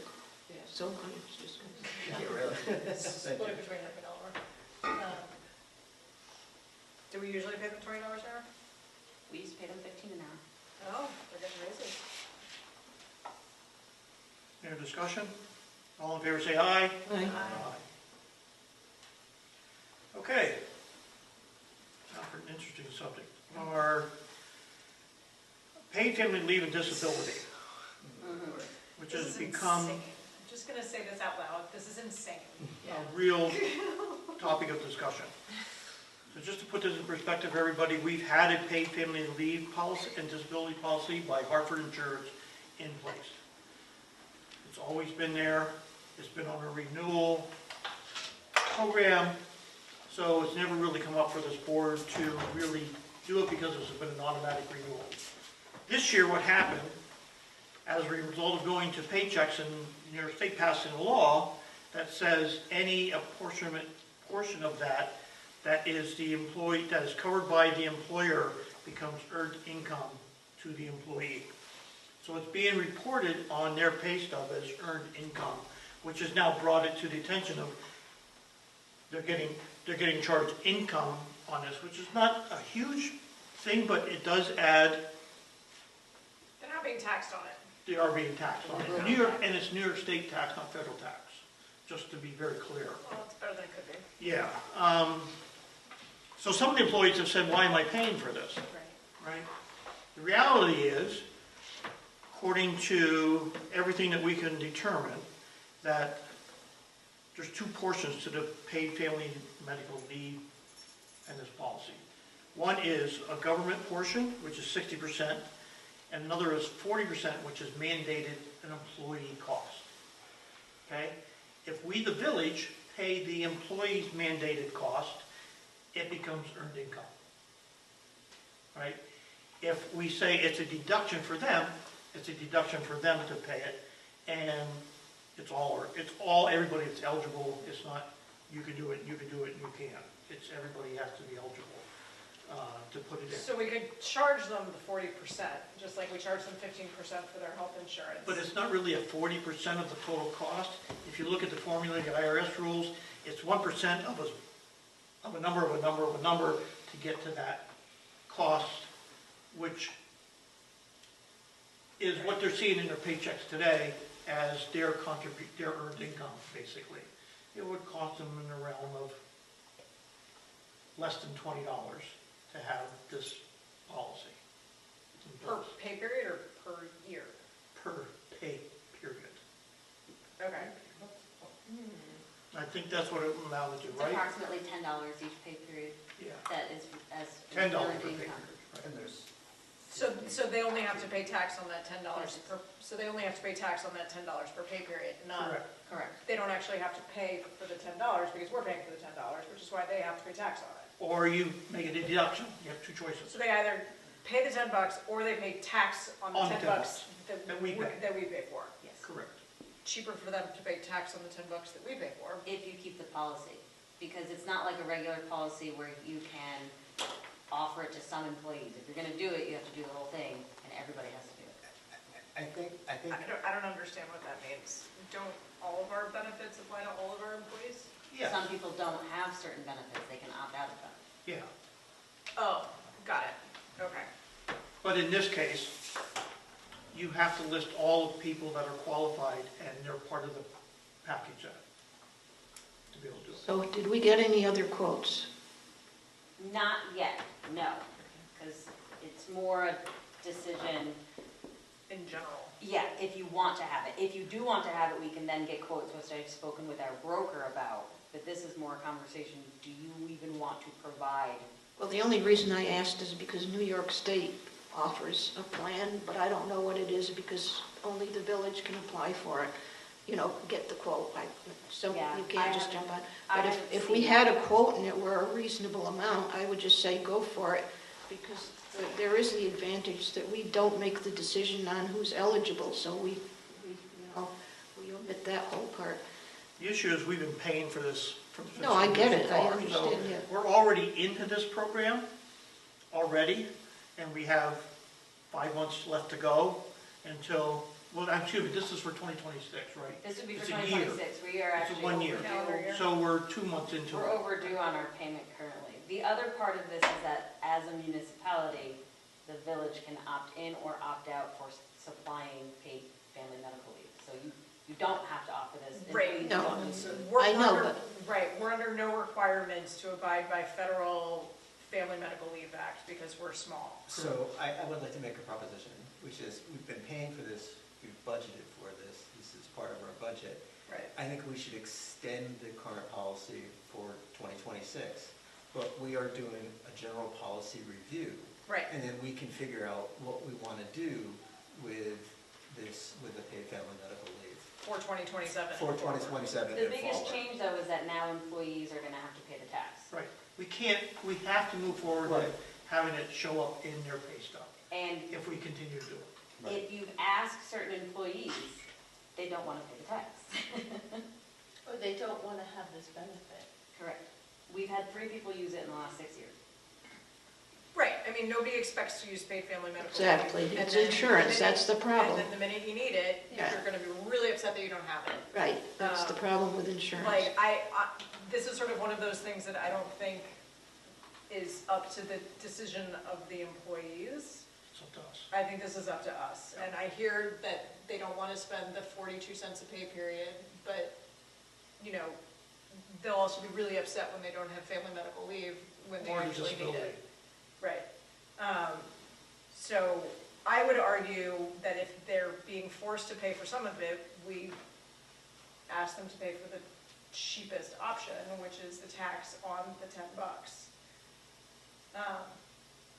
But I don't think it's appropriate for us to just take this benefit away from them. I would still like to see a quote or two, just some And we comparison. can going into the next year, but we're already into this one. So we would have had to And figure. so this bill is past due I now. understand that, but I did bring this up. It's past due. I understand that. So we can do a couple things in the next year. We can A, figure out if we want to have this policy, and B, if we don't want to have this policy at all, then we don't have to have this policy at all. But if we do want to have this policy, then we can rethink having it done through the Hartford, and so we can potentially come up with a cheaper one. However, I don't think that at the end of the day, whether it's $8,000 to the village or $6,000 to the village, it's going to make enough of a difference on salary, on people's paychecks that will solve the current problem. And this That's all is I say about that. in our budget, so we've allocated the money for it. Right. I think since we're in a past due situation, we should pay or get our policy up to snuff, and then we have a year to figure out what to do. All right, so I make a motion that we keep the Hartford policy in place, and we pay the employee apportionment to that, and it show up on their paychecks as a state tax. Can you accept the resolution? What? Can you accept the resolution? That's essentially what the Yes. resolution is. Okay. Second. Any other discussion? Jesus. All in favor, say aye. Aye. It's been a really fun time. I can imagine. Please beg forgiveness from our employees, but No worries, I'll just send out a message that explains what it is. I think it's great of the village to offer this program. Yeah, and when somebody has a child or somebody gets sick. It's just unfortunate, the communication on it, because like, if there's a change in benefits or a change in how much you're paying for your benefits, it's nice to be able to give people a heads up, that's all. Yeah. Well, That was this the was a unfortunate new law in January. They didn't tell us about it. So I we- found it on our pay stubs. Yeah, that's, Yeah. It would have been nice. But thank God we have paychecks now who brought it to our attention. Okay? Lydia, let's talk about sidewalk dining. let's do it. So this is just a continuation of the program that we've been doing since 2020. Literally, what this resolution is authorizing is no different than what was authorized in 2025, 2024, and 2023. Starting, well, I don't know, for the last handful of years, we haven't gotten a single complaint about this particular version of outdoor dining. The restaurants continue to ask for it. We are building a version of this into the new zoning code, so we shouldn't have to do this the minute that we pass the new zoning code. And the only difference between this year's and last year's is it sort of remains the second Friday of April through the first Monday in November, and those dates would be April 10th until November 2nd. I'd like to make a motion to approve outdoor dining for 2026. Second. Any discussion? It's going well. All in favor, say aye. Aye. Thank you. No problem. All right, Martina, let's talk about a clerk's intern, okay? Yes, so for the last 6 weeks, I've had a volunteer who has been tremendously helpful.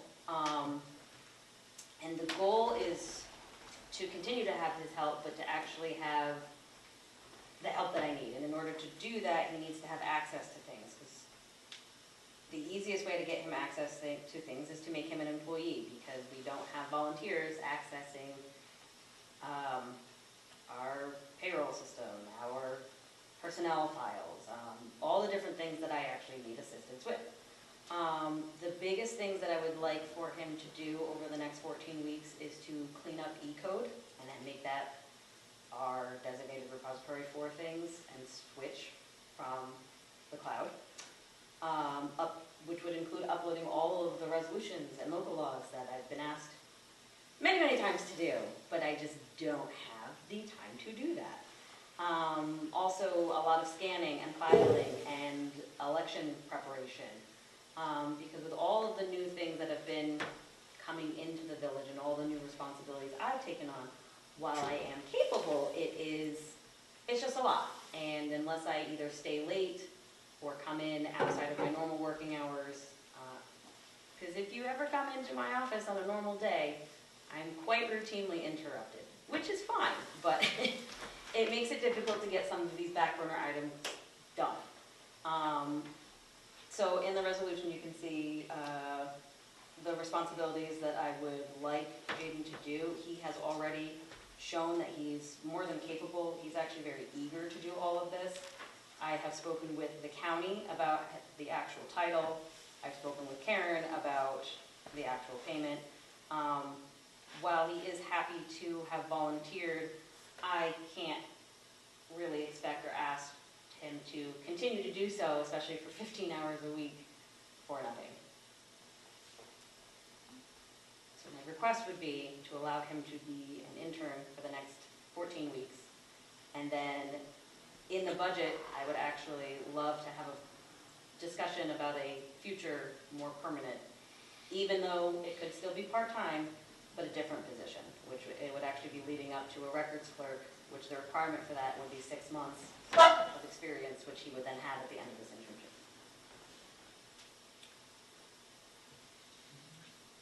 So in order to start discussion, I make a motion to approve the intern resolution as presented. Second. Now discussion. It's $4,200 for, do you have a place where you're thinking this money is coming from? I asked Karen, and she said that's up to you guys. I'd like some So now we don't guidance. have, So we don't. and just for the record, Jaden's here. Jaden, say hi. You know, everybody comes, I'm going to make a comment here. I'm happy that people come forward and volunteer and want to help the village. We could use help in a lot of places. It doesn't matter whether it's the finance office, the clerk's office, the building planning and zoning. If somebody wants to come and help us, I'm going to find you a home, right? I'm going to find you a place to help us and help the village, because 2 things happen from that. Number one, I think there's a tremendous learning process that goes on that gets people involved in government, which I like. All right, I'm pointing to Jane right now, but I don't care who they are. I like getting people involved in terms of our local government, and we can get a benefit out of it by utilizing their skills. And everybody comes forward with a different set of skills, all right? When Jaden came forward 6 weeks ago, I'm sorry, Jaden, we didn't know anything about you. We didn't know. We knew he'd been coming to a bunch of different meetings. We didn't know what you're capable of. So the result is he's been very capable at using technology, right? Going out and researching stuff, finding things that, you know, to help move programs forward, right? So from that aspect, if somebody wants to come and help us, I'm happy, because I think there's a, you know, we benefit and they benefit for that, right? Having said that, you volunteered, do we need to pay, right? And then really the subject is not, in my opinion, Not that we don't need the help. I'm happy to have the help. Right? The question is, do you, the board, want to pay for that help? I don't think it's a question. Jade, if we said, are you going to continue to come and help us? I would. Jade? So, yeah, I'll jump on this one. I think if we're gonna be asking someone to show up 15 hours a week, to just assume that they'll do that for free, I think is an abuse of a volunteer. Well, set those hours. Well, right, but you know. I don't know where that 15 came from. Right, That right. came from me. So, okay, Are you available for 15? I can be. It'll be hype though. right. So, That was a conversation that we had, is that he would be willing to work up to 15 hours if there was a compensation for it. Right. He can't give that much of his time without doing it. Right. But there's a lot of things that I would need him to do that as a volunteer, he just doesn't have access to. right, he can't do it, and we don't want volunteers to have access to that kind of stuff, because that's inappropriate. He's an employee. So, Correct. I think this is sort of a slightly different conversation. What we're talking about is basically creating a new paid position in Village Hall. And I think that conversation needs to happen in the context of the budget conversation. And I think it would be helpful because, Martina, I know that you juggle what feels like 1,000 balls. I don't know, and I'm not sure that any of us really know, what exactly each of those 1,000 balls are. I have a good handle on it. Right, right. I think Gary's So, probably the only one. I'm here every day Yeah, exactly. monitoring this. So I think it would be really helpful, for me at least, to be able to make this decision, to get because I mean, I know what like civil service requires out of a village clerk, but like you do so much more than what civil service asks out of a village clerk. You do so much more than what state law asks out of a village clerk, right? So I think it would be really helpful, for me at least, to fully understand the scope of everything that you do, because most village clerks don't deal with personnel. Most village clerks don't deal with benefits. Like most village clerks don't do a bunch of the stuff that you do. So I think it would be really helpful for us to fully grasp what it is exactly that you do, and B, where it is that you need help. I mean, what it sounds like and what we've all witnessed is, you know, you're doing work at your desk and a member of the public comes, one of us comes, you get asked questions, right? Like it's impossible for you to just sit down and do work at your desk without being interrupted. And so, as you mentioned, like there's all this stuff that you could do if you weren't constantly being interrupted. And so it'd be nice to have somebody who's doing those sort of like project-based kind of things, updating E-code, et cetera, et cetera, et cetera. I would kill for you to update E-code. I would, like, all of the resolutions being electronic and online. I mean, we've been talking about this now for 3 years, right? Mm-hmm. So I think finding you some help that's capable of doing the uninterrupted work is super important. I think it's difficult, for me at least, to figure out how to make this decision out of context of the larger budget conversation. And so maybe what we can do is, starting in February or March, or I don't know when this particular budget conversation would be, we can have a conversation about. Well, so that's why I tried to break it up too, because it's Right. not viewed I necessarily know, not as an starting in employee. June. It's viewed as an internship, similar to a seasonal worker, which we did just approve 2 weeks For ago. highway. Right. Correct, that's true. It's literally the same thing. No, Just- wait a minute. Just with set hours. They're per diem, and this would be set hours, but it's for a particular period of time. I get that, but just let me finish my thought real quick. Can I just finish my thought real quick? So what I was going to suggest is like we sort of look at this in the larger conversation, because you are asking us to also think about this starting in June moving forward. You said that out loud, right? Yes, separately, Yeah. yes. And so I think what we can do, is once we're in the budget conversation about, can we afford this in 2026 and forward, then I think we could have a conversation about, can we do this for the couple of months at the end of this fiscal year? But I think talking about it now, I too am very grateful for Jaden's help. Thank you. But I think sort of bringing him up to like a full paid internship, I think is a little hard to have that conversation right now, especially with the expectation that this could possibly roll into a actual job or part-time or otherwise, and without having any real clarity on whether or not we can afford an actual part-time person moving forward. So I wouldn't want to set him up with that expectation if we can't deliver on it, and that's my thought here. I have a problem too, because it's, we have spent quite a bit of our fund balance, we've gone to contingency, we've done all that, and so I've really held back. I would like to, one of the things I found out when I started working on parks was that the first thing you have to do is you really should survey the park. And I have an estimate which I was going to put in the next budget. I would love to have done that last fall, but I held back because I did not put it into this year's budget. And so I don't think it's fair when some of us have, really tried to tried to stay within our budgets as much as we can to come up with something like this, just sort of out of the blue without a full conversation, because I would say probably every department could make a compelling case that they need more staff and why they need it. And I think that they should at least have that opportunity to do it. And I think also that we do have an employee who seems to have been kind of filling those spaces, and maybe that employee's time could be juggled so that employee. I'm assuming you're talking about Miranda, who is very exclusively Karen's assistant now. Yeah. But that's a decision maybe the board could make. Maybe some of her hours could be given. All I'm saying is there's some other possibilities. That's all I'm saying.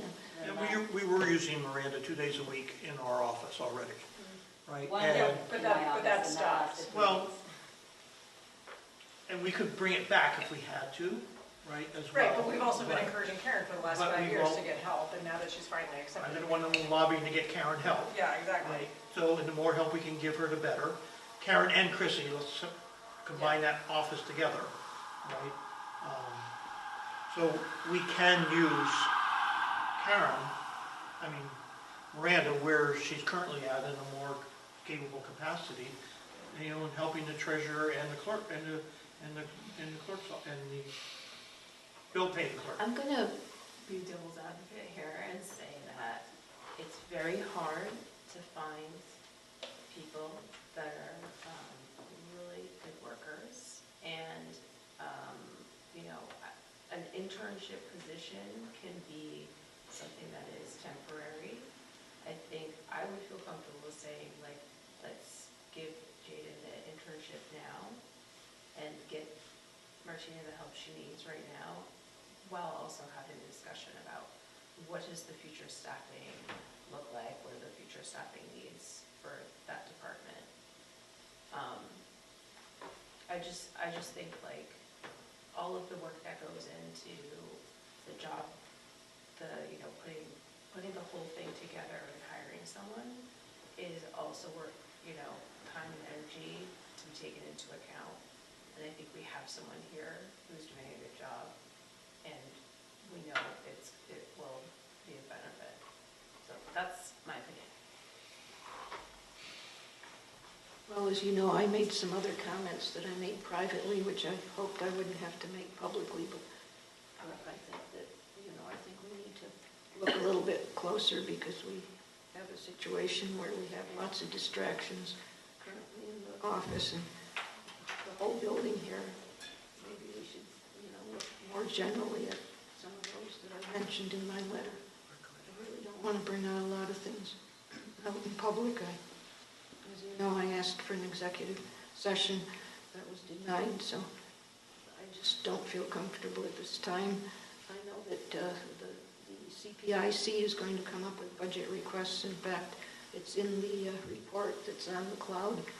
I know that one of them is the comp plan had a recommendation about hiring staff, part-time staff, to help with things like welcoming more participation, improving civic life, encouraging volunteers, and things like that. To be perfectly blunt, Eleanor, I don't think we should be letting the comp plan dictate how we do staffing in this village. I'm just saying that there's all kinds of possibilities for hiring people to do things. That's all I'm saying, okay? And that was a very high item, that was high in terms of the kitchen table conversations, the other the mini surveys that we took. This engagement piece was high. I'm not saying we should spend money. I'm just saying that there's so many different ideas out there that right now I don't think it would be fair to spend the money on this particular position here? I'd like to just remind everybody that the clerk reports to me, right? The responsibilities and duties of the clerk are my responsibilities, which I assign to the clerk, plus their civil service job description that they need to follow by. So I'd like to make a recommendation that we hold this to the next meeting, and I can come back with a more detailed plan of what could be done. Especially where And, the money would and come. present that plan to the board, given, you know, what we need to do in my office, with coordination with our village clerk. Because I think ultimately it's my office to be able to run. Well, it's like half your office and half the responsibilities of the state You have to mandated pay for it. responsibilities of the village clerk, right? Yeah. Yeah, exactly. But So you like have to- one way or you the have to other, prove someone's you pay got to for do it. it. Right. So I'd like to give me some time, because this was just brought up this week. I'd like to spend some more time working on this. Okay. All right, So table it for 2 Right. weeks? Table it for 2 weeks. all right. All in favor, say aye. Aye. Thank you. Okay, tree commission. Okay. The tree commission has one action item, but I'm going to keep you in suspense. The tree commission is interested, we currently have two tree City USA signs on the north entrance and the south entrance to the town. And I want to bring forth to the board, the tree commission would like to put them on the east and the west, on East and West Market Street. I don't know if I need a resolution, but I'm wondering if you guys are in favor of putting those signs up. Why don't you go back to the price? I think they're cheap. No, I don't think we can get them, yeah, no. I think maybe $1,000 is cheap, but that may not be realistic. You know? So we'll have her come back with a plan and a price, Okay. and bring it forward. So my real concern was aesthetic. That was more, But seeing those signs makes me happy okay. and proud. Aesthetically, they are not awesome, but they are incredibly wonderful in their own way. Right, How large is the sign? It's like a parking. It's like a parking sign. Yeah. And I think the tree commission would look at it as a, do it within its budgetary. Okay. So I know that kept you on suspense. There's an application from 23 Oak Street that was submitted for the removal of a dead tree, a dead lilac, and the pruning of a sycamore. The tree commissioners went out and took a look. They agreed that the dead lilac tree should be removed and the sycamore should be pruned. So I'd like to make a motion to approve the removal of the dead lilac and the pruning of the sycamore at 23 Oak Street. Second. Discussion? All in favor, say aye. Aye. Thank you very much. And just to let you know, the spring planting is coming up in April. So far, we have 11 confirmed trees. No date yet, or? It's 25th, yeah. It's backed up against Oh, that's Earth a- Day. Yeah. Okay. Isn't there, that's when the town is going to have. Oh, fun. Plant trees and do it all at the same time. Vanessa? Yeah, speaking of which, mark your calendars, Saturday, April 25th, from 1 to 3. The town will be doing the third annual Earth Day celebration at the town park. And so Climate Smart Task Force is helping out with that. And yeah, tree committee folk, sorry, it sounds like having a dedicated table for the tree commission will not be happening. But you're welcome to come and play at the party after the plantings. And you're tied to Earth Day, right? Yeah, and really Carrie from the town rec department wanted to do a Saturday, not a Sunday, because there's going to be a big tent, and the tent company has to install it on a Friday, and she doesn't want it sitting up for too long without being used. Yeah, we tend to be tied to Arbor Day, Yeah. so that's the issue. Yeah. So yeah, and I wanted to mention that with this intense cold, you you probably heard, the food froze inside the compost dumpster. And so we had a little disruption in service because the compost dumpster literally had to be placed on top of the compost pile. And because those compost piles heat up to like 130, 140 degrees, that's how we were able to thaw it out to the point where it could be dumped out and returned back to the spot. So that was a first for the program. We've been doing this now for over a year. It was the first time that that had happened. And Energy use. yeah, right. Maybe we should build a sauna on top of the compost pile. Members of the compost subcommittee volunteered at Bulkley Middle School to assist with the rollout of food scrap diversion at the middle school cafeterias. This was a student-led project by the environmental club kids, and they did a great job. And today, I think, was the first day of the Help See pickup. Everything went okay. Everything went. Did here. Great. And then I also wanted to let the public know that the Climate Smart Task Force, it has created a new subcommittee around reducing plastic waste. And we actually went up to a lobbying day in Albany, organized by Beyond Plastics, and we lobbied our lawmakers for the plastic packaging reduction and recycling infrastructure law. So call your elected officials and get them to bring this for a vote up in Albany. And then one other update here. I know it's still freezing, but hopefully spring will be here before we know it. And it'll be time for our annual amphibian migration work. This year we're trying something a little bit different. With Winnicke, we're going to be doing targeted outreach along the roads where we see these road crossings with high mortality rates. So we're going to be reaching out to neighbors on Millwood, Mount Rutson, and Bly Road, and trying to encourage them to suggest that they avoid driving on those big migration nights. So more info coming out about that soon. We've also been doing the closing of the roads as well, just in addition to your activities? We've never closed a road. No, that's right. We do put up signage and traffic cones and try to increase awareness amongst the general public that this is happening. And we're going to continue to do that, yeah. So I'll be talking to Sergeant Dunn about the blinky board signs and that sort of thing as well.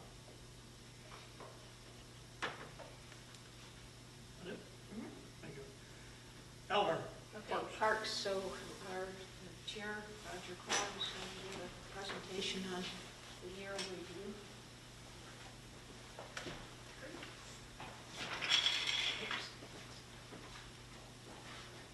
Good evening, everyone.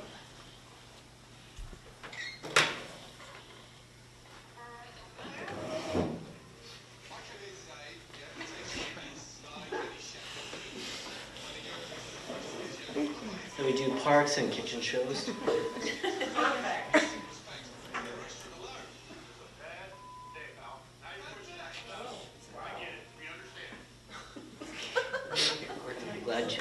Glad you understand as well. That's our second tech guy in Texas.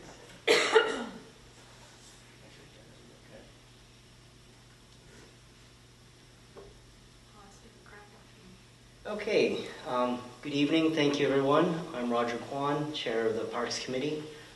We have a couple of our members here tonight. If I ask them to raise their hands. I'd just like to acknowledge the Parks Committee. They're quite an exceptional group of people, and collectively we have over 200 years of residency in the village, on average 25 years, and come from all walks of the village. Most of us have raised our children here, went to the schools, enjoyed the parks. A number of us are very active in the community groups that all support and or participate in the parks, including people who've been leaders in the PTSO, the Sons of the American Legion, the Rhinebeck Garden Club, and the Lions Club.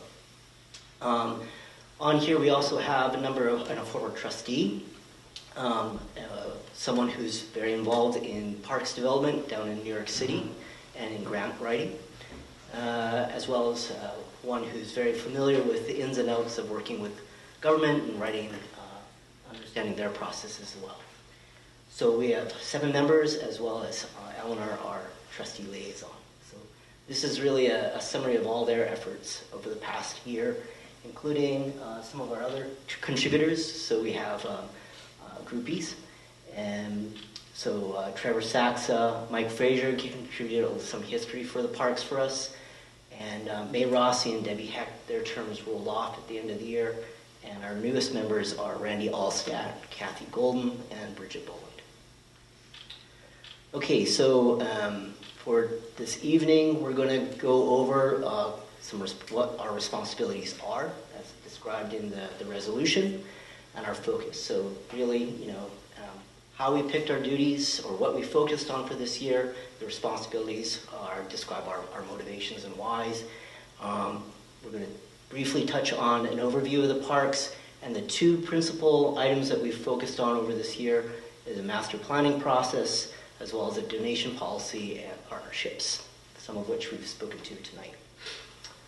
All right, so here are the responsibilities and our first year focus. So our focus is really informed by this list of basically, I guess, our mandate, and collectively they describe the importance of us focusing on park improvements. So that's the what or the how.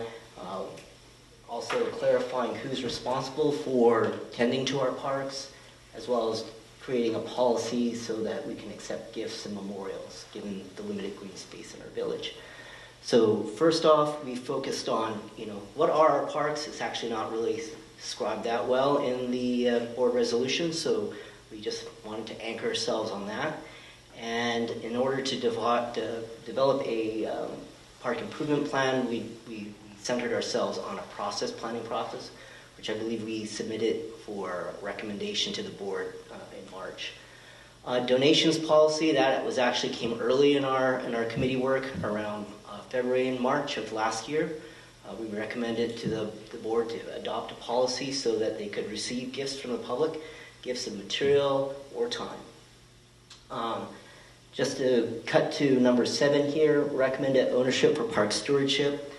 And, very clearly the village and the village board here owns stewardship and is responsible for making sure our parks are safe, accessible, and usable park spaces. Now, that said, we look for partners, we look for volunteers, as Gary mentioned, so that we can delegate with an understanding with these volunteers what can be done on the village's behalf. I'm not going to go through all the elements here of parks improvement, but we did receive pitches from the Lions Club. We did make a number of other recommendations to the board about accepting gifts. We also worked with the Tree Commission to place trees in the American Legion Park. All right? And last year we made a few suggestions for budgeting. This year we'll do the same. So our parks, we recognize the Parks Committee has recognized and is focused on 3 parks. So there's the American Legion Park, which provides access to Crystal Lake via the boat ramp and the floating dock. There are ADA walking paths as well. This park was established in 1925.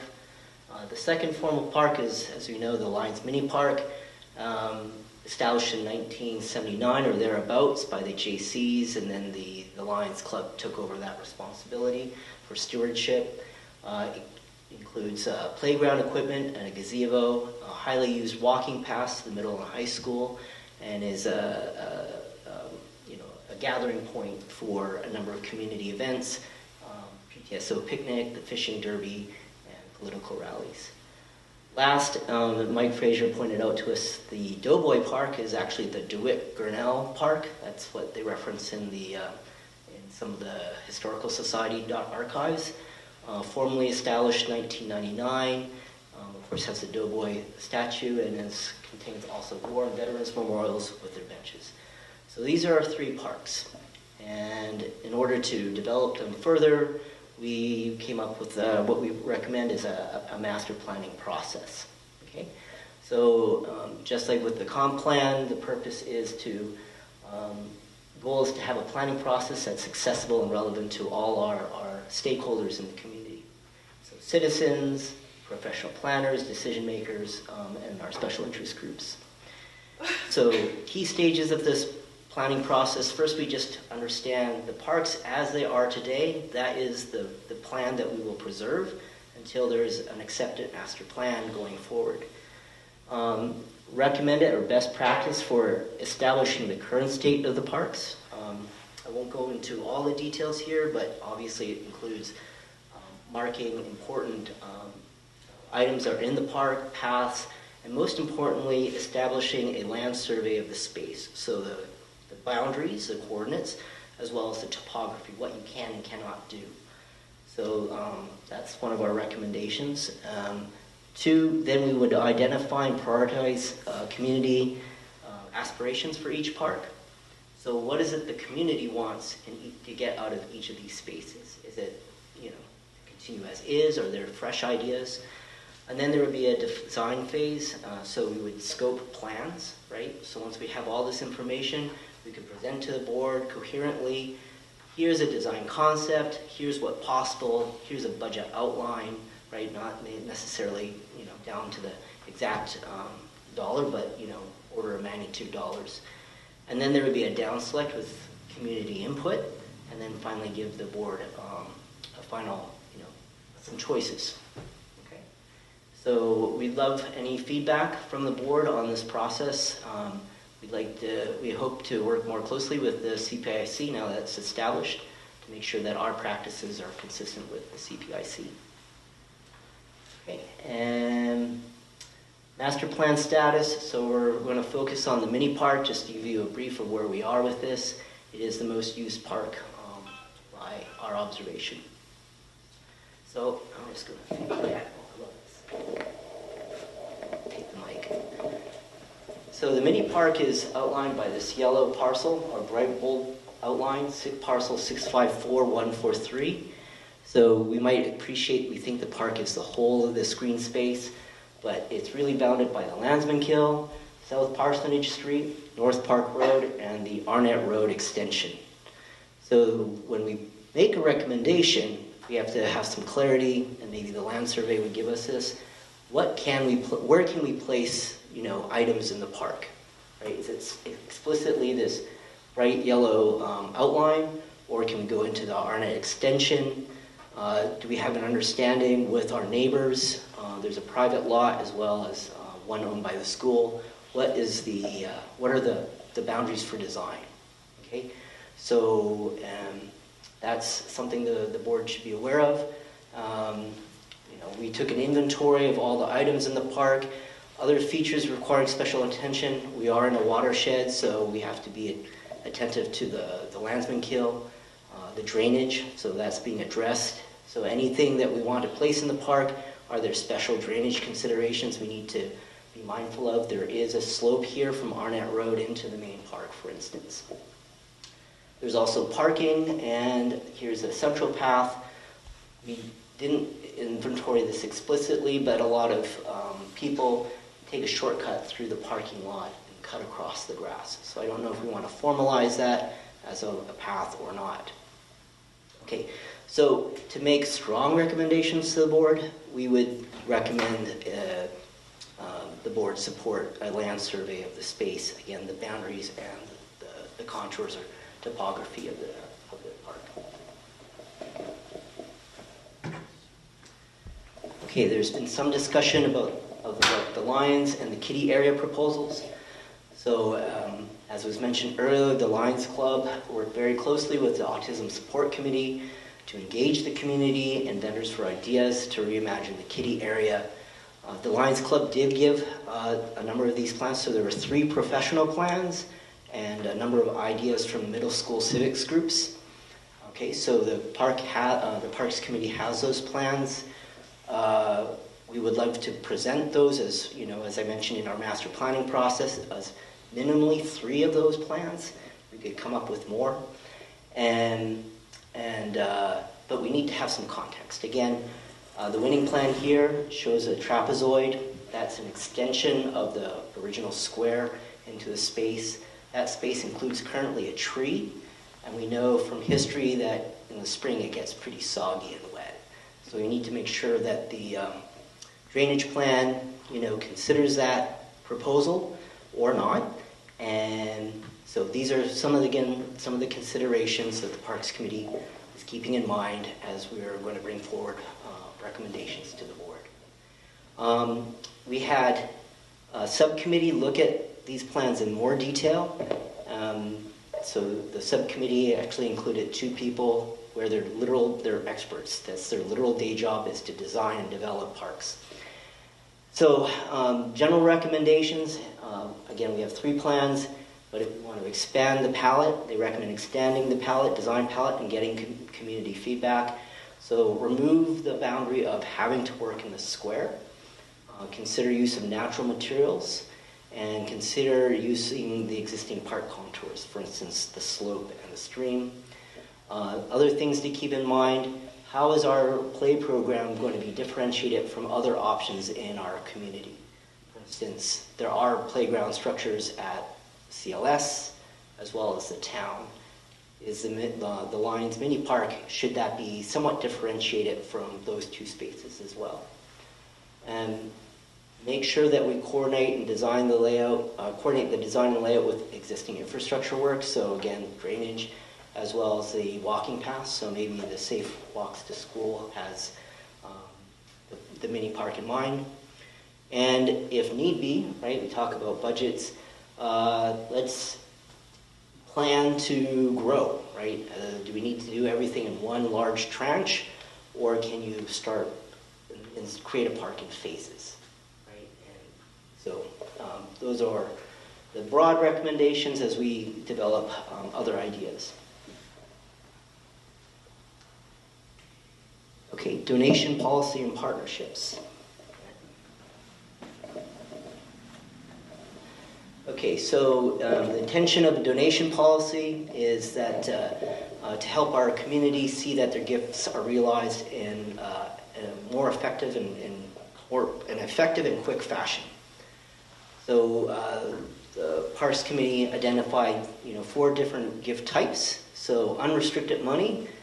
So to Gary's point, you got cash, give it to us, great, awesome. Put it in a dedicated parks fund. Restricted monetary or material goods donation.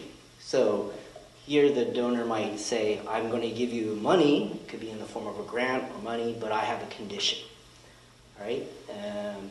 So this is somewhat iterative. Does the gift, is it consistent with the master plan? Is it consistent with village policies? So on and so forth. And the committee could serve as, a way of, giving feedback to the donor, coordinating through the trustee liaison, getting feedback from the board, what would be appropriate, so that, the donors and the village's expectations start to converge very quickly, and then a gift is made. Volunteer time and labor. So, and this one, pretty straightforward. Hey, I want to go trim hedges. And we had a volunteer do that for the Doughboy or the Legion, the Doughboy Park out here. One of our volunteers went out and shaped the U's around the park. So, being able to acknowledge who's working on the park with, authority, formalizing that also perhaps removes a liability for the village and for the individual. And then plantings, if there's a donor who provides a description of plantings and the desired placement. Shrub and tree donations will need to be approved by the tree commission too. So plantings also might include work that's done by the Rhinebeck Garden Club, for instance. Okay, so I think the Parks Committee does recommend that we kind of formalize this. We'd be able to publish this on perhaps the Parks Committee website, and then that would encourage, give a framework for people to step forward and give back into the community. Okay. Summary and next steps. Okay. Interest of time, I won't go through all our accomplishments. I pretty much touched on most of them. For 2026, we're going to be focusing on more community outreach, so surveys, info sessions, and cleaning up the website, and give a way for the community to give some feedback to us as well as the village. For in April 2025, the Parks Committee is looking to sponsor a invasive species management workshop. So one of the things that one of our accomplishments was that we recommend addressing the Tree of Heaven invasive species issue along the Landsman Kill and Crystal Lake. So we thought that we would bring attention to this concern or issue. It's also part of the board resolution. There are people who also might have invasive species on their property, and how to properly manage that. And we'll continue our master planning effort, and we hope to complete a parks report for each park. So now that we've kind of piloted that with the Lions Mini Park, we'll apply that practice to the other places. Work with the village and community partners for grant writing, so whether it's the Lions Club or the Frost Foundation or other donation agencies, the Village Parks Committee is willing to help out in that.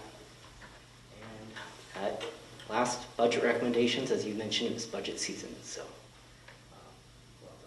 structured recommendations for each space and give rationales as to why. Any feedbacks on things that you've heard, immediate feedbacks, guidance to the Parks Committee, and where we might better place our efforts or focus? I mean, I think this is great, just this sort of broad summary of everything that you all have done. You sort of jumped in with both of you, which is pretty amazing. The master parks process, the master plan process, I sort of noticed that, like, letting the village board know was like at the very end of that process. I would appreciate, especially given what we just heard, I would appreciate slightly more frequent updates about, where you are and what you're thinking, and, just so that we know, and just so if there's something that does need to accelerate because of other stuff that's going on up here that you may not know about, that, like, we have the opportunity to make sure that we do that. Mm-hmm. So that's sort of my only thing about that. You mentioned the comp plan. Eleanor, John Clark, and I had a nice chat last week about sort of the implementation committee and parks and things. And as much as the comp plan values our parks, there's not a lot of parks-specific recommendations in the comp plan beyond make sure you're doing biodiverse plantings, and make sure that there's pollinators, and make sure that people are visiting the parks in a good way, right? And so we're trying to figure it out, but there doesn't seem to be a lot of opportunities for the comp plan to really kind of weigh in on the work that you're doing. What you're doing is sort of much more granular, which is great, and sort of the bigger picture comp plan stuff is just like, we have parks and they're great, and we should make sure that people are using them, right? And so I don't want that to get in the way of what you all are thinking about. I agree, because, Yeah. Seeing now, you've got so many things going on already that.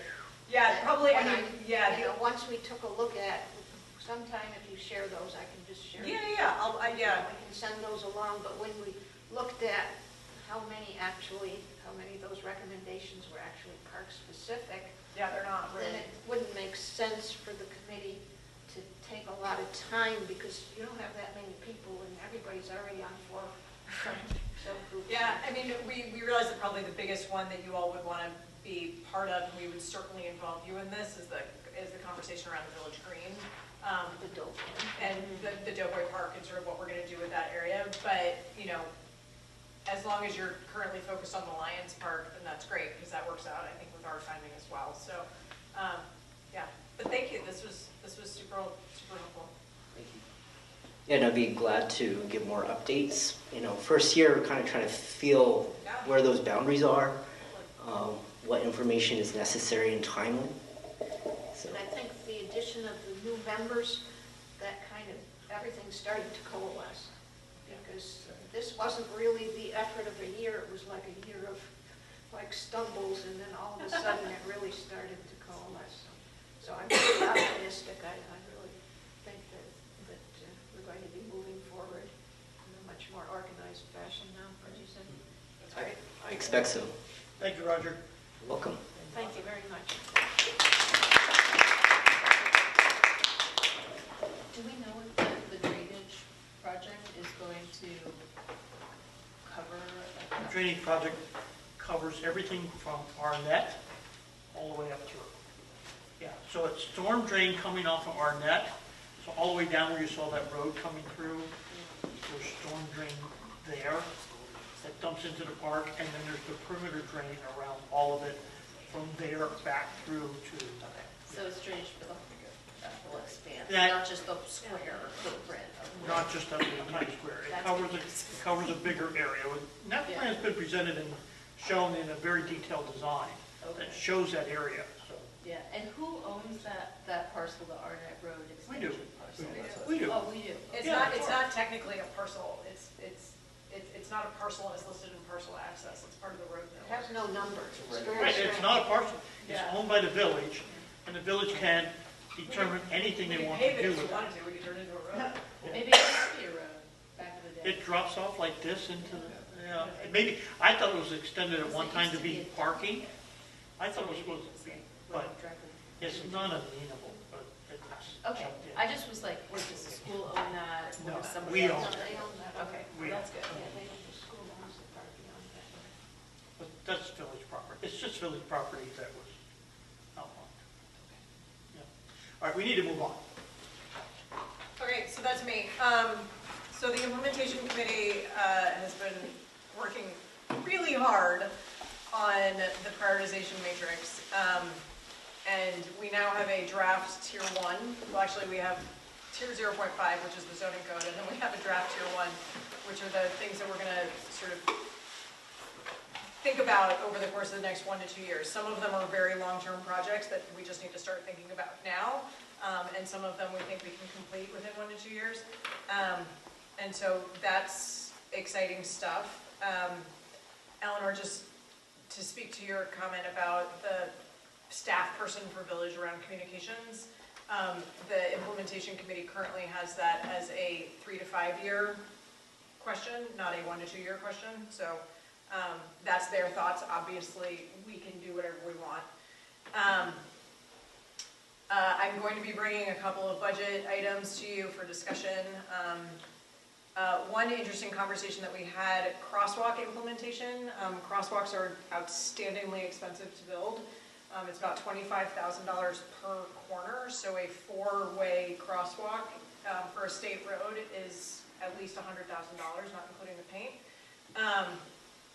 And so one thing that they identified was the TAP grant ends right south of the intersection of Parsonage and Market Street, because the TAP grant didn't want to cross the state road. So you were going to get kids all the way from the school to East Market Street, and then they're not going to be able to cross East Market Street. The TAP grant doesn't even start at, the TAP grant starts at South Parsons Street, right? It doesn't even come all the way up to East Market Street. No, it is South Street. Oh, it is Yeah, South it's Street. South Street. Okay, And right, we but, have that whole block right, but there. there is a sidewalk there. Yeah, Yeah. okay, well, whatever. But the idea was, that seems like a bummer, to not have kids able to cross. But you need to do that sidewalk to all my points. Right, Because okay. you can't have a problem with that sidewalk. Right, we'll figure that out. But the idea there was, especially given that we're getting federal funding, is that I spoke to Gary and Rick about this, and I just wanted to mention it to you too. The idea at the moment is for me to reach out to Congressman Ryan's office to see if there was a possibility of earmarks. What did you call them? I mean, I call them earmarks, but They're earmarks. they have the politically correct name. Politically incorrect. And because if we're getting federal funding for the TAP grant, then like maybe we can get some federal funding for that crosswalk. But I think we can expect the comp plan implementation committee to be elevating 1 crosswalk a year for probably the next 10 years. And they are fully aware that if they could get all 10 of them done in 1 year, that'd be great, but that'd also be $1.5 million.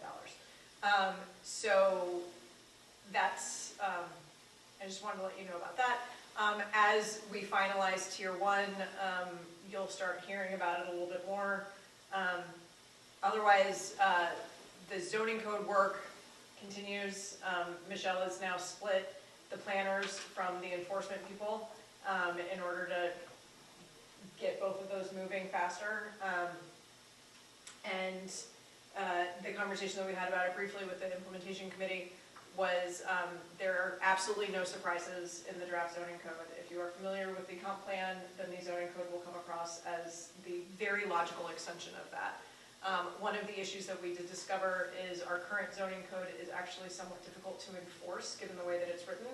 And so a lot of what we're doing is making it a little bit toothier in terms of the ability for our code enforcement officer to actually enforce it. So that is something that, so it will seem sort of like our financial policies, they seem long-winded and unnecessary. So there will be aspects of our new zoning code that will feel a little long-winded and unnecessary, and that is 100% for enforcement purposes.